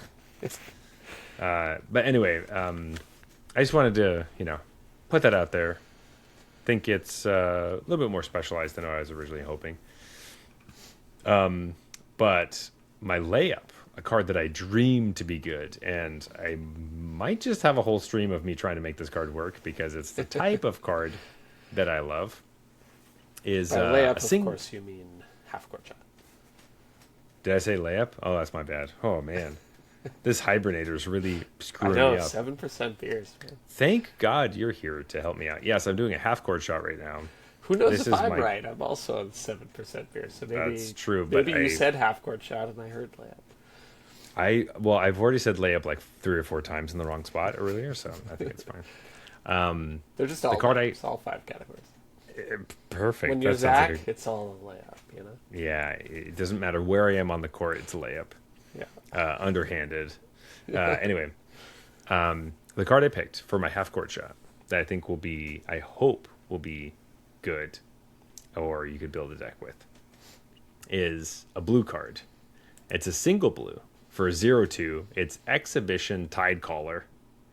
It's a creature Djinn Wizard at rare. It has Opus. It says whenever you cast an instant or sorcery spell, target player mills 3 cards.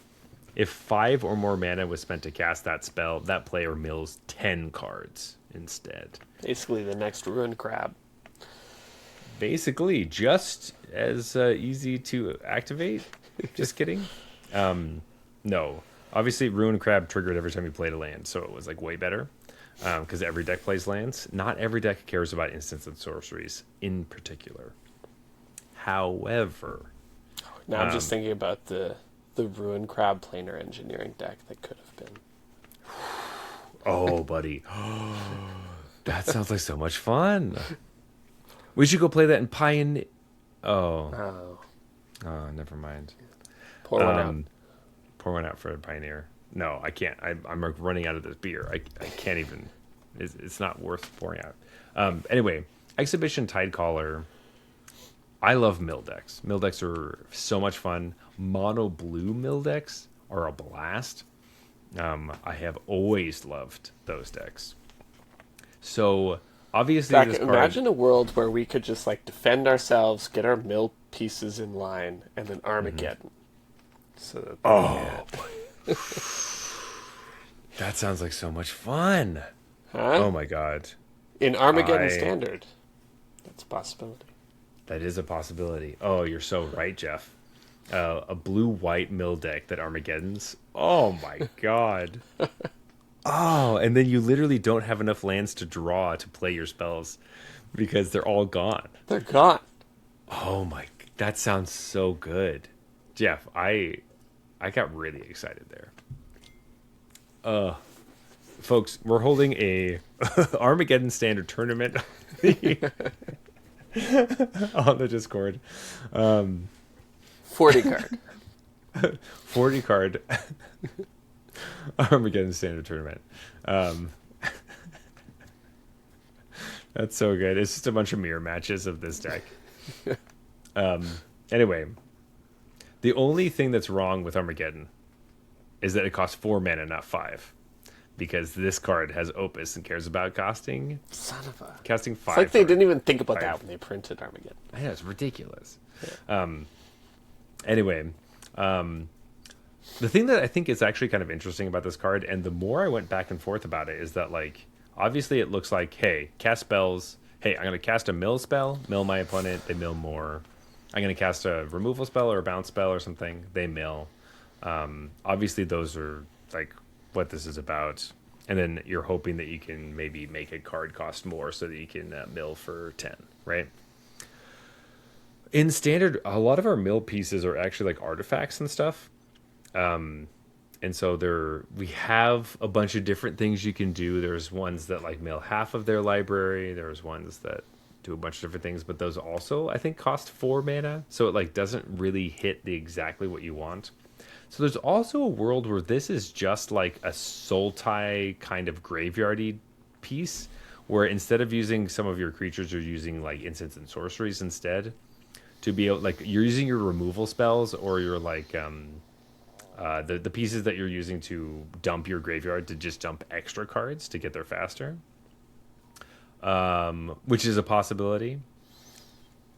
But it's also in Prismari, so I mean it's got the watermark and everything. So So you maybe can't something play it in Sultai. you can't. They just made that rule. It just came out. Well, there could be a But- world where you, like, mill yourself with this until you're ready to start targeting them. And, you know, flashback cards, the flashback cost tends to be quite high. So you, like, mill yourself to get these 5 mana instants and sorceries in your graveyard That's true. to then start casting to mill them.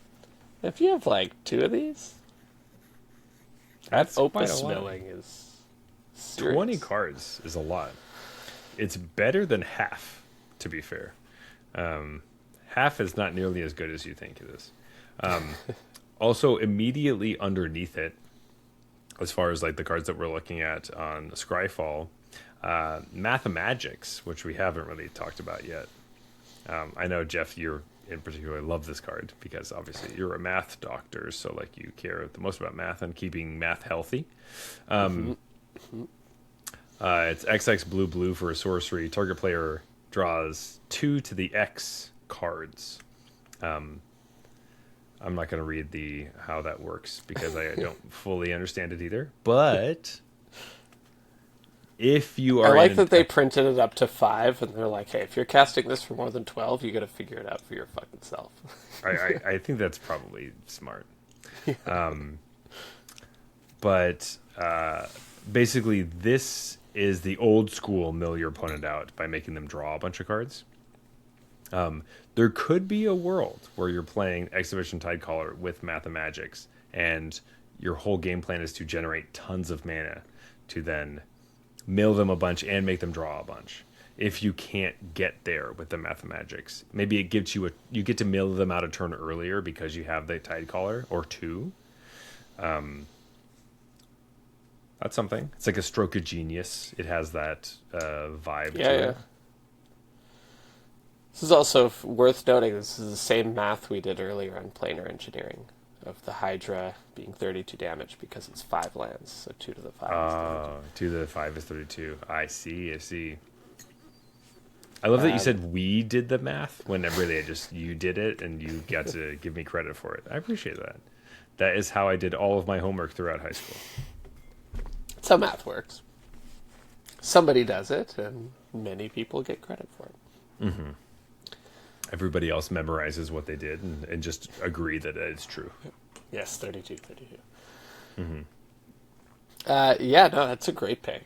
Man, I didn't even I kind of glossed over the Tide Caller. Now I'm kind of like, ooh, this seems like a dangerous card because I'm going to build some real shitty decks with this thing.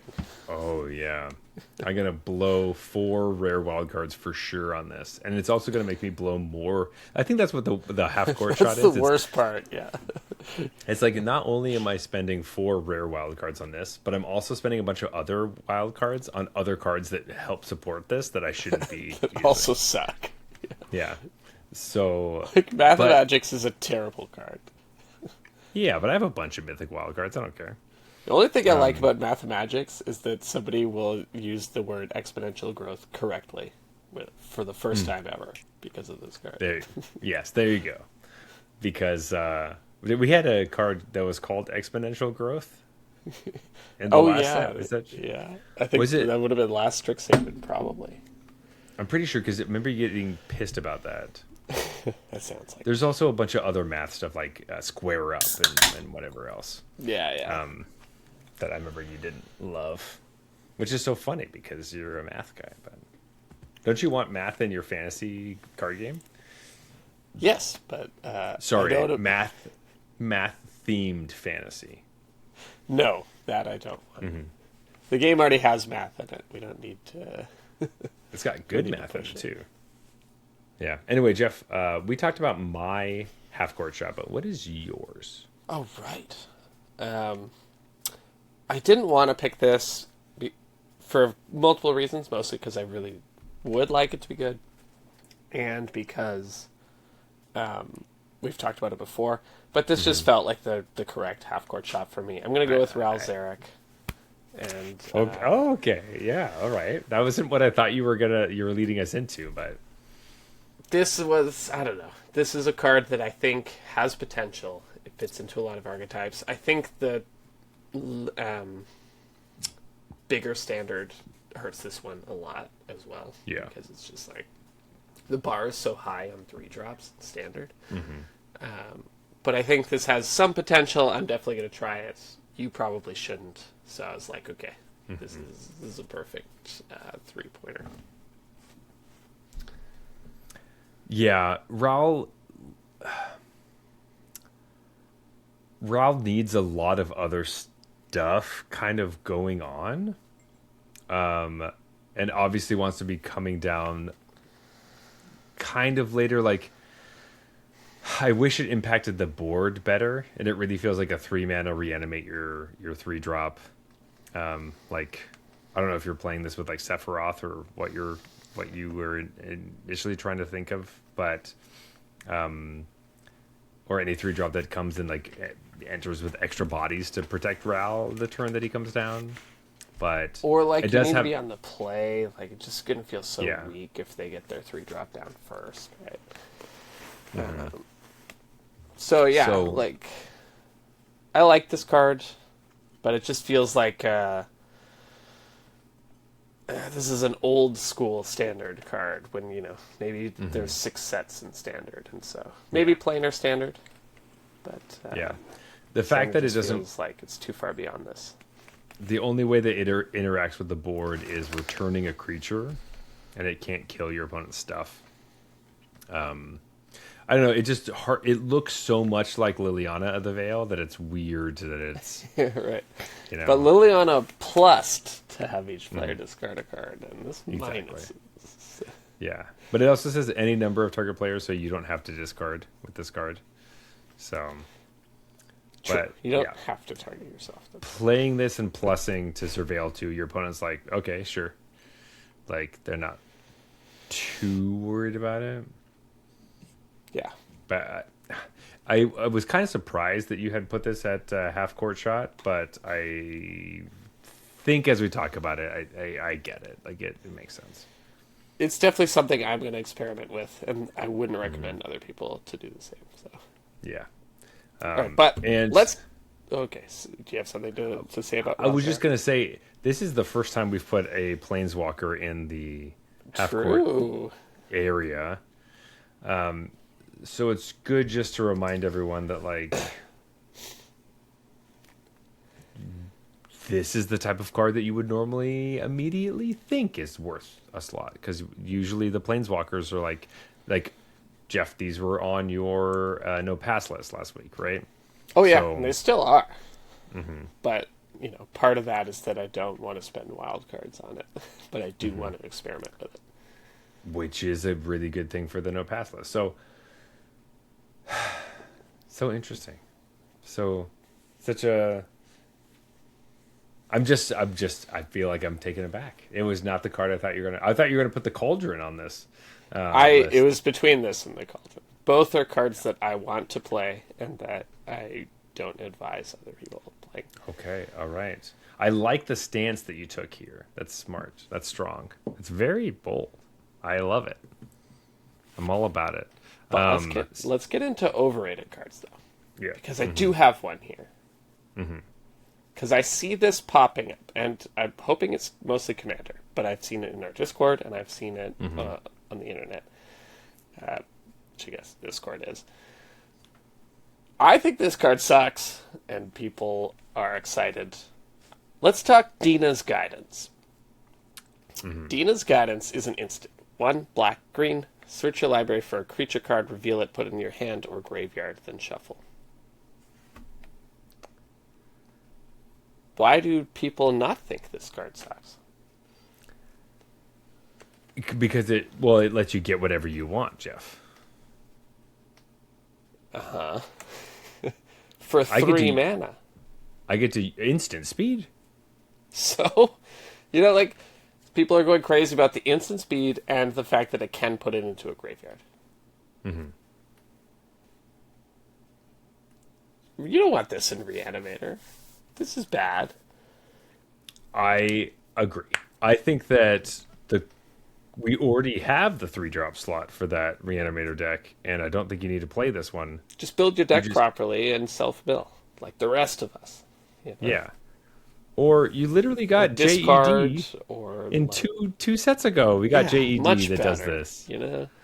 Right? This is just so narrow and sure, maybe there'll be some weird older format use case for this, like going to get a fucking Primeval Titan or something. But in a deck that is literally all about just one creature, and that's the only thing that matters. I do agree that tutors that cost 3 or more mana are too much. Even at instant speed. And the fact that you can put it into your graveyard is meaningless, basically. It's flavor text, as far as I'm concerned. If your deck cares about that, you could find a way to do that. And like you're saying, JED already does both these things, but also, gives you a lot more.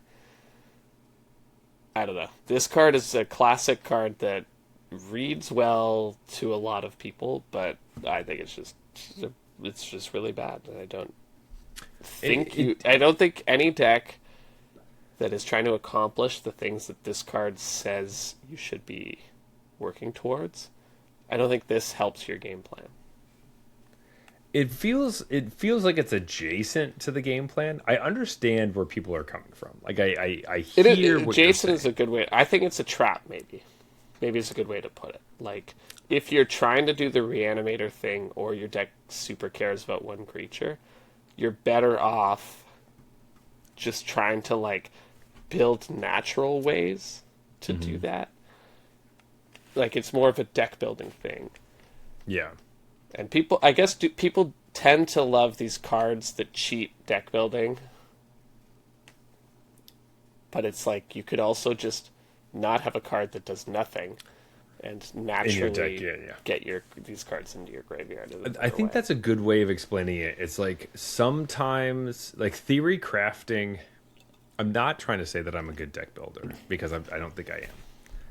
But theory crafting often runs you into the hole of like, I have these three cards that work really well together, and I don't know what to put for the rest of the cards in the deck, and this card makes it so all those cards go to the places where I want them to be.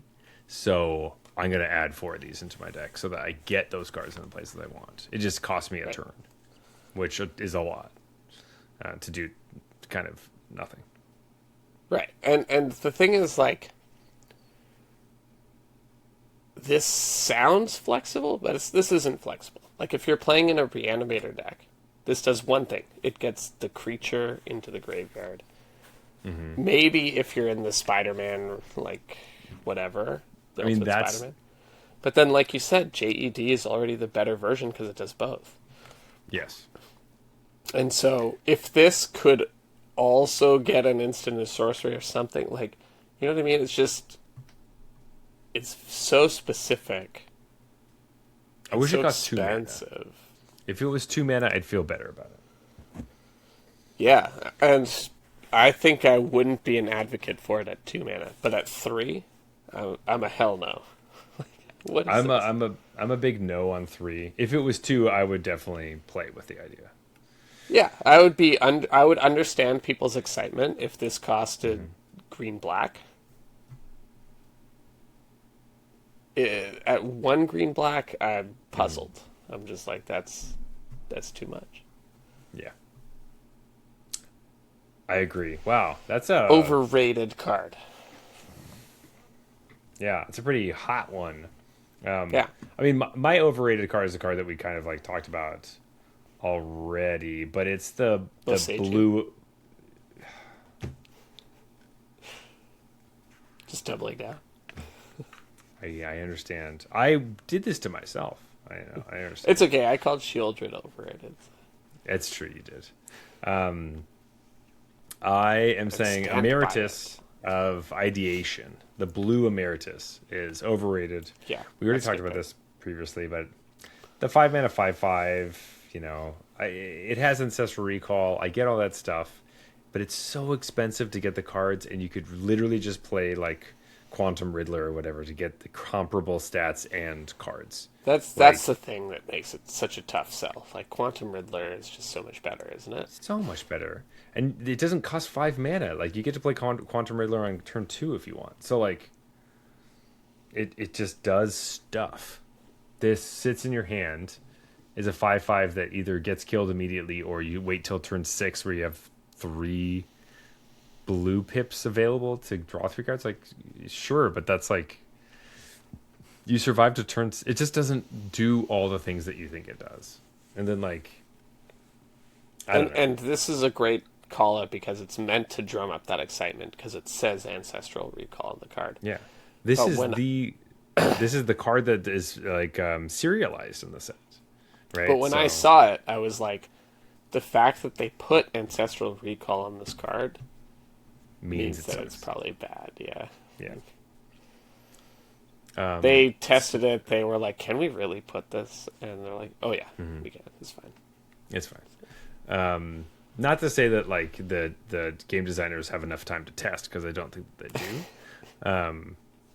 And like, obviously, once again, we're talking about standard. So like, when you're discussing if this card is really good with Displacer Kitten and all that stuff, like, yeah, of course it's good with Displacer Kitten. Like if you get to blink it every time you cast an instant or sorcery, duh, this card's good. But like, that doesn't mean that it's Sounds like a great drawing card. a lot of cards. Yeah, you draw a lot of cards. But Or it also costs a lot of money. or make your opponent draw so many cards that they die. I mean, you do. That just makes you win the game in Commander, right? So that's a win condition, which is better. But that's not what we're doing here. We're not talking about that because that's not what we can do in this format. Yeah. So, yeah, overrated. Agreed. My underrated card. This is weird. It's hot. But Jeff, Love that, because mine is not. mine is so bizarre, but this feels like a half court underrated card, where I want this to be something that people are utilizing. Okay. All right. I can get behind it. To be, I think it would be really cool if this was utilized. And I have picked a land. Oh, yes. I picked Petrified Hamlet. So it is. I actually don't think this is crazy. Land. I think this card's reasonable. It's very reasonable. It's a rare land. It says when this land enters, choose a land card name. Activated abilities of sources with the chosen name can't be activated unless they're mana abilities. Lands with the chosen name have tap add colorless mana, and you can tap this to add colorless mana. So no, this doesn't destroy lands the way that we would hope. It doesn't hose your opponent's colors because it still lets them do mana abilities. But it does turn off creature lands, specifically. That's probably the first use case, is like get rid of all creature lands of a certain type. So in what's kind of interesting about this card is that in mirror matches, it does screw your creature lands too if they're the same type that you're talking about. Oh, I had never even considered that. Because this is like a pithing needle kind of Yeah. card. I always think of it as like Field of Ruin-ish. It's like turn that off and you just get to a basic instead, or whatever. You get to colored mana instead. But this turns all of them off, whereas Field of Ruin would be like, there was always this dance of, do I have more creature lands than you have Field of Ruin?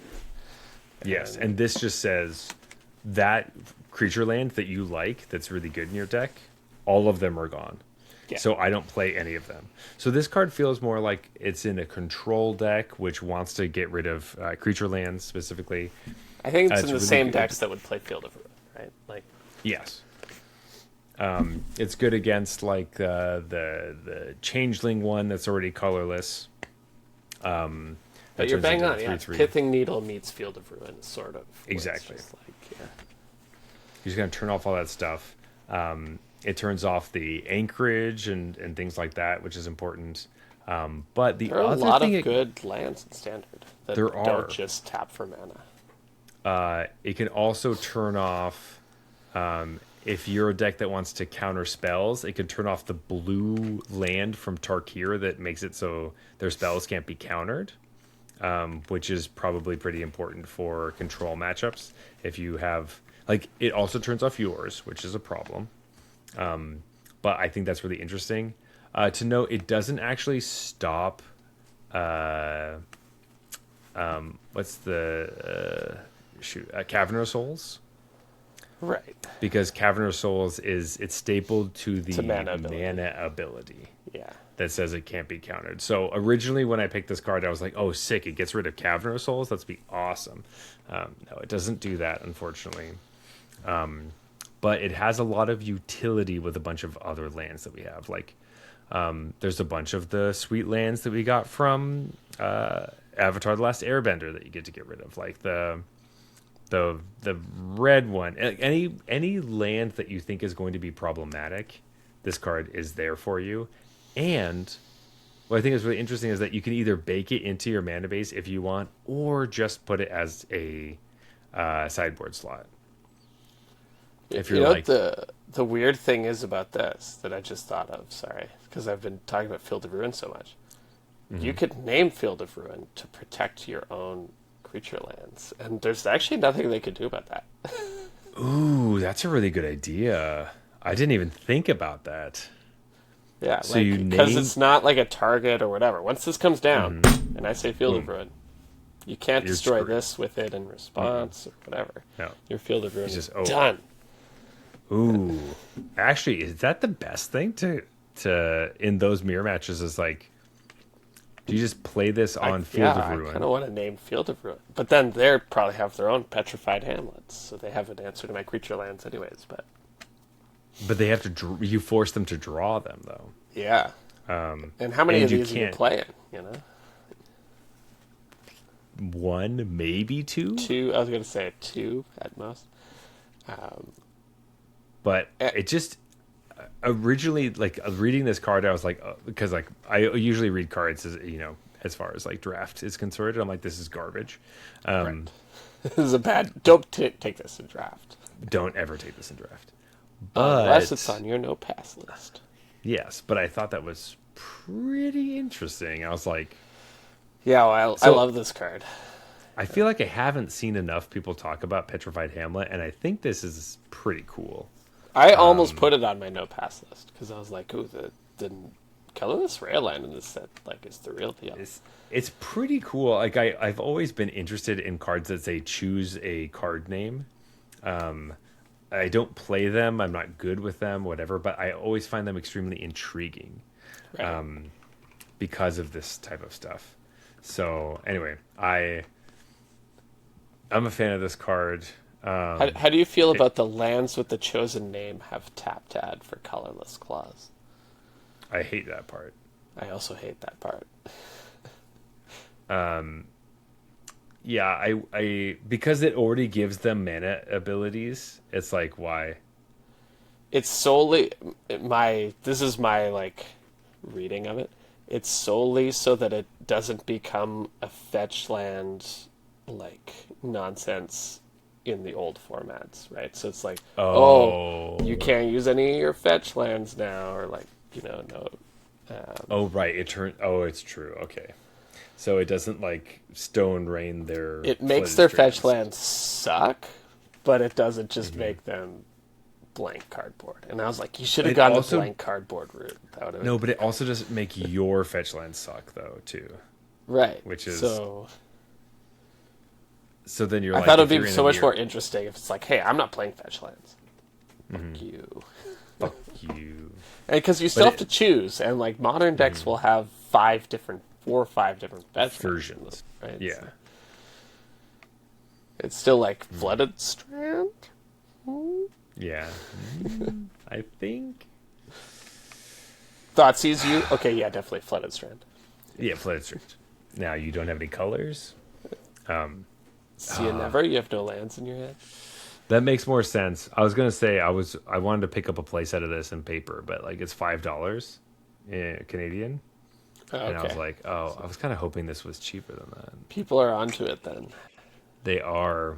Well, maybe it's not as underrated as I thought, but still, I'm I'm not. I haven't seen other people like it. I liked it I haven't- internally and never shared that. So I think it's a great, Yeah. like, underrated I've- choice.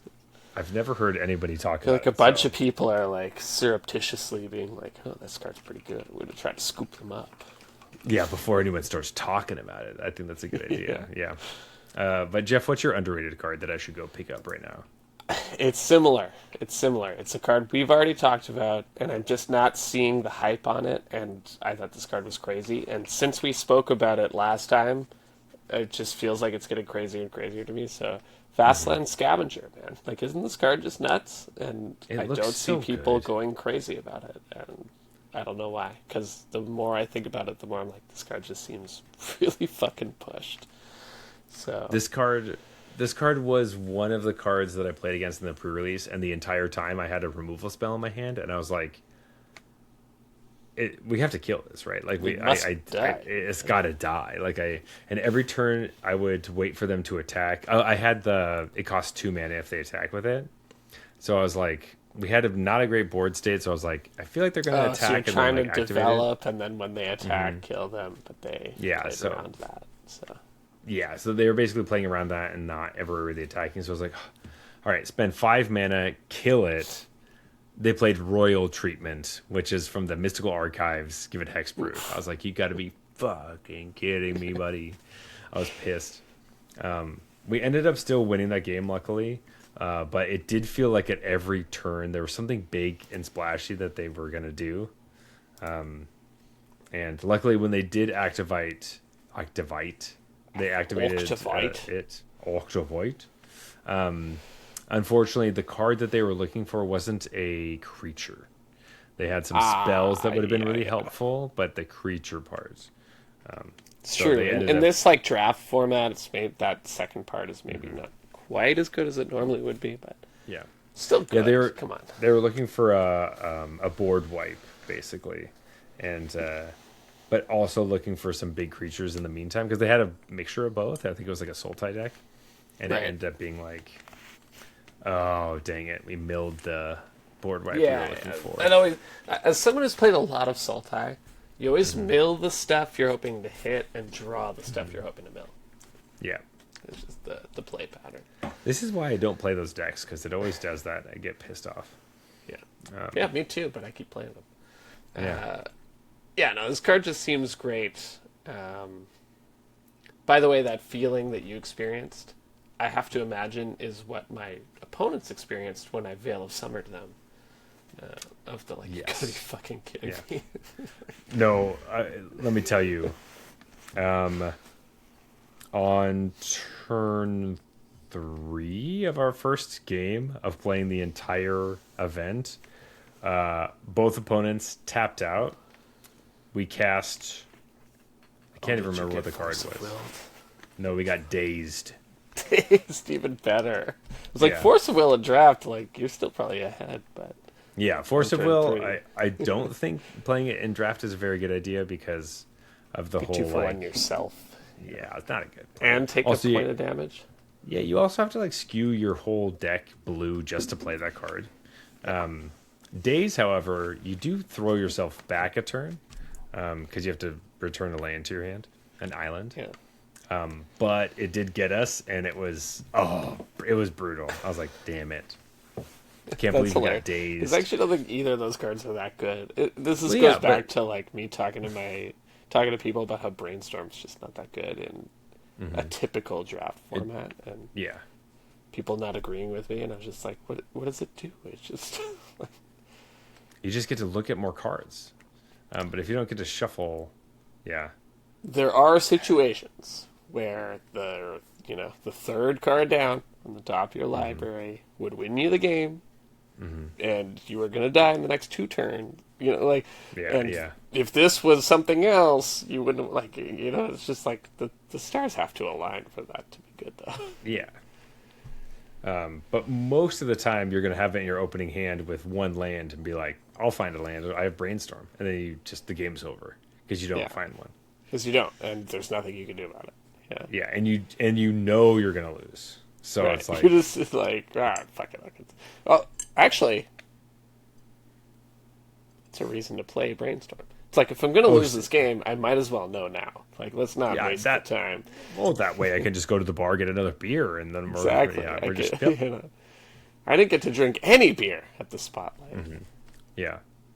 That's true. You did not. I got to have one beer and walk around. I think it was like 3:00 too, so people were not giving me good looks. Yeah, they're like, this What the fuck is this guy doing? Yeah. Why is he walking around with the beer? I'm talking to vendors. Yeah. So maybe sloshing not the- all over there. Yeah, maybe not the best. Maybe not the best move, but I did need to drown my sorrows somehow. And I couldn't talk to you because you were doing so well. Also, you were busy playing, so My matches often went really long, so that's just like, because I have like a minute to find Zach, and I have to go back. yeah. That's mainly because Modern Magic has so many things that you have to keep track of, tokens and dice and blah blah blah, all this stuff. But anyway, damn, great set. I'm so excited for more of it.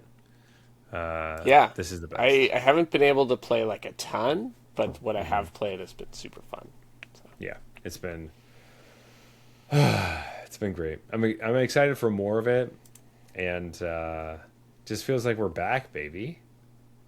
We're so back. Yeah, Just I'm needed like- a Ravnica set. Yeah. Also, big reminder that this is a 5 archetype set for all of those out there saying that 5 archetype draft formats aren't good. They can be. You just have to have good cards and a well executed set. Yeah, it's still early, Yeah. but It's true. It is still early. But I think that it being a large set is huge. and it being well crafted is also huge. So, yeah, big props to the design team at the current moment. But yeah. Anyway, Jeff, let's go to last call. Let's talk about this beer Let's do that it. we just had. Yeah. As always, we rate our beers on a scale from bronze to mythic, just like the tiers in Arena. However, it has nothing to do with what tier you are in currently, because everyone is in different tiers at different times. So don't feel bad when we say the bronze beers. They're trash. They're horrible. You spit them out. You pour them on the ground. You hate them. They're gross. Blech. Silver beers are bad or just kind of boring. Not a lot going on. Yeah, gold beers are fine, but you wouldn't really drink them again. Platinum is super solid. You would totally drink them again. Diamond beers are exceptional. You like these a lot. You show them off to your friends. And Mythic, these are the absolute best of the best. I don't know. Is it too early to say? These are the Quandrix of the beer world. Whoa! Oh, yuck. I kind of hated Laying it that down. a little bit. Oh, I kind of hated that. I knew you Oh, would. yuck. I hated saying it. Yeah. Yeah, but you still said it. Yeah. Jeff, what did you think about this Hibernator from the Patreon? It was the Patreon helped us get this beer. Don't forget. Just kidding. Super Mythic. Did we forget about that tier? Yeah. Oh yeah, Super Mythic's the best Mythic. That's only for Patreon members. Yeah. No, this was good. Mm-hmm. Like, drank it quickly. So it was one of those beers that you sort of forget that it's 7%, and then you're like, Yes. "Ooh, I better slow down."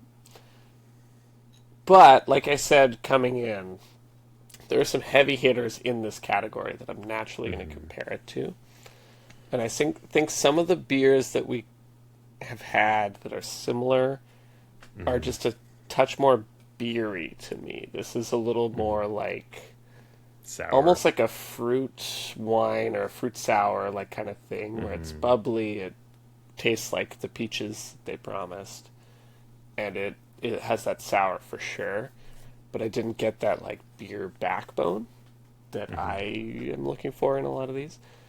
That being said, it was very tasty. So Yeah. you know, we're probably being a little nitpicky here, but it tasted like almost like a peach sparkling wine to me, rather Interesting. than like a, Whoa. well, maybe not, because it definitely had that like funky. It had a There's the funky- saison funk going on, but it didn't have the saison body maybe that I come to expect Yeah. from some of the places. Yeah, I think that what I would have hoped from bringing this, when I see a beer like this, I hope that in my mind, I think about, oh, if I went to a dinner party and I brought a beer in a bottle, I could show this off and stuff. Yeah. And I don't think that this would be a crowd pleaser, and I don't know.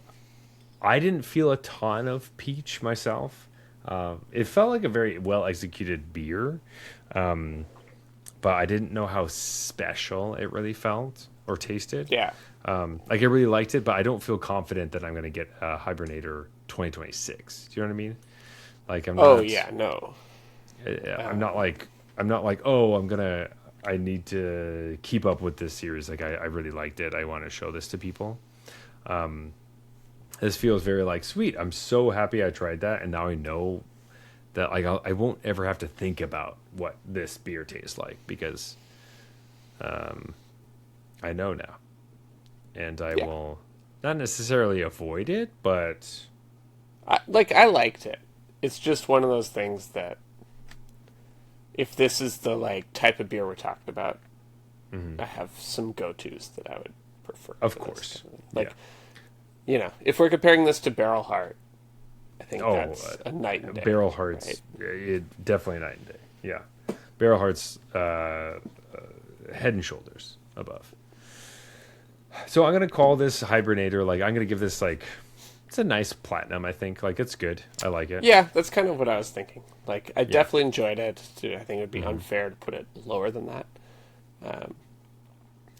But, you know, we've had some mythic beers in this category, and that the difference between those and this is undeniable. Yeah. even with like last week, like stuff from Bandit, this doesn't seem out there enough to be like, you got to try this thing. Compared to like, I would definitely, that smoothie beer was so weird, but like worth being like, oh, go try their smoothie thing at this place. Yeah. Compared to, I don't think I would recommend this to somebody. But you Which know is what? why it Like falls maybe into the play. like maybe they're trying to branch out or whatever. Because how do you get good at long-term barrel-aged beers? You know what I mean? Like Yeah, it takes takes- so long, right? I already complain about the beer brewing process because it takes so long for me to know Tastes if like I did a good job that it makes Yeah. it hard to learn. Mm-hmm. This is like that to a whole other extreme. It's like I gotta let this sit for true. like a year in a barrel, and then I'm like, wow, this isn't what I hoped it would be. And it's like, Mm-hmm. what did I do wrong last year when I'm Let me look at my notes. Yeah. yeah. So I think it takes like a special kind of patience to make these kinds of beers, and I do appreciate people trying because getting it out there is like, you know, if more You're people right. knew about Barrel Heart. Mm-hmm. Be a... Which, by the way, I think they recently got like a Bib Gourmand in like because they were doing. Oh. Yeah. So my buddy went there the night they got it or the night after, and they were just like swamped, and so he got some free beer because they were. It's just like a husband and wife team being like, we did not know that this was going to happen, but apparently the food there is good too. Amazing. Yeah. Well, I do love that place. So, that's sick. Man, Barrel Heart. Anyway, I think, maybe I should be a little bit nicer. I'm not going to rate it differently, but I agree that No, platinum I think is I should. an appropriate rating for them. I think it's an appropriate rating, but I do agree that they do have to work at getting better at it. So I don't want to, in my mind, punish them and be like, I'm never getting this again. Right. Because who knows how it's going to change next year. If Right. there were things Maybe that they've they- already learned from this mistake. You know what I mean? That's It's what I just want to we know. won't know until.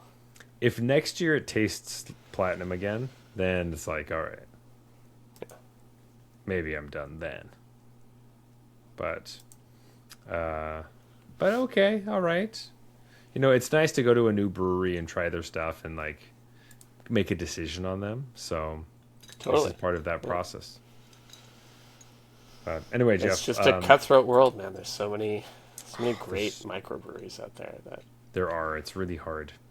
And really just got to find what people specialize in. I do feel like these folks want to be the sour kind of funky smoothie folks.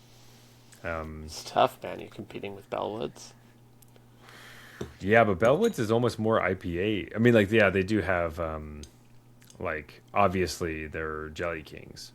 But most of the stuff, actually, Jeff, I have this is brand new information for you, but I went to Bellwoods last night after my shift, picked up a 6-pack of a really nice, super, super light lager, 3.3%. Okay, Yeah. I'm interested. And actually, no, it's a Pilsner that they're working with Melon Brewery up in Montreal. Oh, okay. So it's a cross collab with them. Pretty tasty little 3.3. A nice little afternoon. It's 4:00. I can drink this because it's got like nothing in it, and it still tastes like a delicious beer. It's good. I liked it. So Yeah, I don't dude, know if I'm they're at the gonna- point where I like Nickelbrook's Party Dad because it's Mm-hmm. similar. It's in the threes and it tastes like See, beer. I'm like, there is a new wave of 3%ers. That's the new hot thing. And I was telling them at the bottle shop last night, I was like, man, 3%ers are my new 5%er, man. Like, that's what I'm looking for. yeah, Um, 3%ers are my new 12%ers. yeah, basically. It's crazy that I used to like, look for 12% beer that still tastes good, and now I look for 3% beer that still tastes good. Yeah. which is hilarious. Because I would look at all these other ones that were like, oh, there's like no alcohol in this, like dumb. Like, what's the point? A waste of money. Yeah. And now it's like, I'll pay more if it has less alcohol in it, actually. But it's, what a world. What a world we live in. Or, I guess, what a time in our lives. And I love that Nickelbrook named it Party Dad, because they know what's going on. It's like the craft beer drinkers that now have kids are still like... Yes. I'm like, you totally, you get it. You nailed it. That's because it's probably them. They're like, Yeah. guys, I can't keep tasting these like 9% anymore. Like, we got to pull it back. And it was originally recommended to me by another dad friend that I have. He was like, yo, you got to try Party Dad. I was like, it's only 3%. I was like, tell me more. What else can you tell me about this? Wait, I could have like 3 of them and it'd still be fine. And still be fine. Wow, that's a whole evening. Oh my god. The possibilities. That's a barbecue, man. Oh. I want a barbecue with like the babiest little buzz ever. That's like not exactly. even a thing. Yeah. It's like microdosing but beer. That's what it is. Right? Yeah. Beer microdosing. I love that. Yeah. I never thought I was going to be this guy, but I'm all about it. It's crazy. Yeah. Also, my wife is really excited about it too. And I was like, oh yeah, I have this. You drinking less? No, because I get the beer, and she's like, oh, do you have any beers in the fridge? I was like, yeah. She's like, oh, is there one that I would like? I was like, well, it's 3.3%. She's like, I will want that, yes. Psyched. Yeah. Well, the funny thing is, Nickelbrook has a Soccer Mom beer that's like the equivalent to Party, but it's like 4.8 or something. It's I was like, why is the mom beer so heavy? Damn. Because they know she's gonna drink 1, and we know Party Dad's gonna drink 3. Actually, you just solved it. Yeah. She's gonna drink 75% of 1, and I'm gonna get the kills. Yes. Yeah. Or it's just like it's Soccer Mom, but you crack it open and it's just rosé in the can. You're like, what? Yeah. What is it? It's kombucha. Yeah. Full strength kombucha. Anyway, Jeff, let's close this out. It's been a long one, but it's been great. It has, I love these episodes. They're so fun. Anytime you do the first sips on a like cool, fun set, it's so hard to stop. It's out of It's hand. so hard to stop. Yeah. As always, you can reach us at Arena Regulars. We're on Instagram and Blue Sky. You may also find us on Arena itself under the username Arena Regulars Podcast. If you want to talk to me personally, you can find me at Instagram. I'm _Zach. I'm also on TikTok and all the different places. But Jeff, where can they find you? Best place is our Discord channel if you want to come participate in our Pro Tour Fantasy. Highly recommend that you do. It's super fun if you never tried it. Like it's more fun than it sounds. Promise you that. Mm-hmm. But even if not, you just want to chat about the Pro Tour or get updates or just chat about Limited or chat about Standard or chat about anything, man. Come chill. The Discord is the place for you. The link is in the show notes. Also, please leave us a review on Apple Podcasts, follow us on Spotify. Leave us a review there as well. Go to our YouTube channel, look at our cute little faces, and leave us a review. Tell us what you thought about what the beer looked like this evening. We love to hear what you think and like to talk to you there.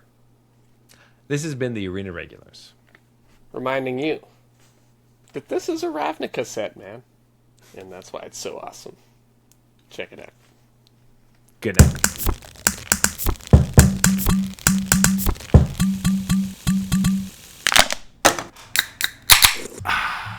All right, that's fine.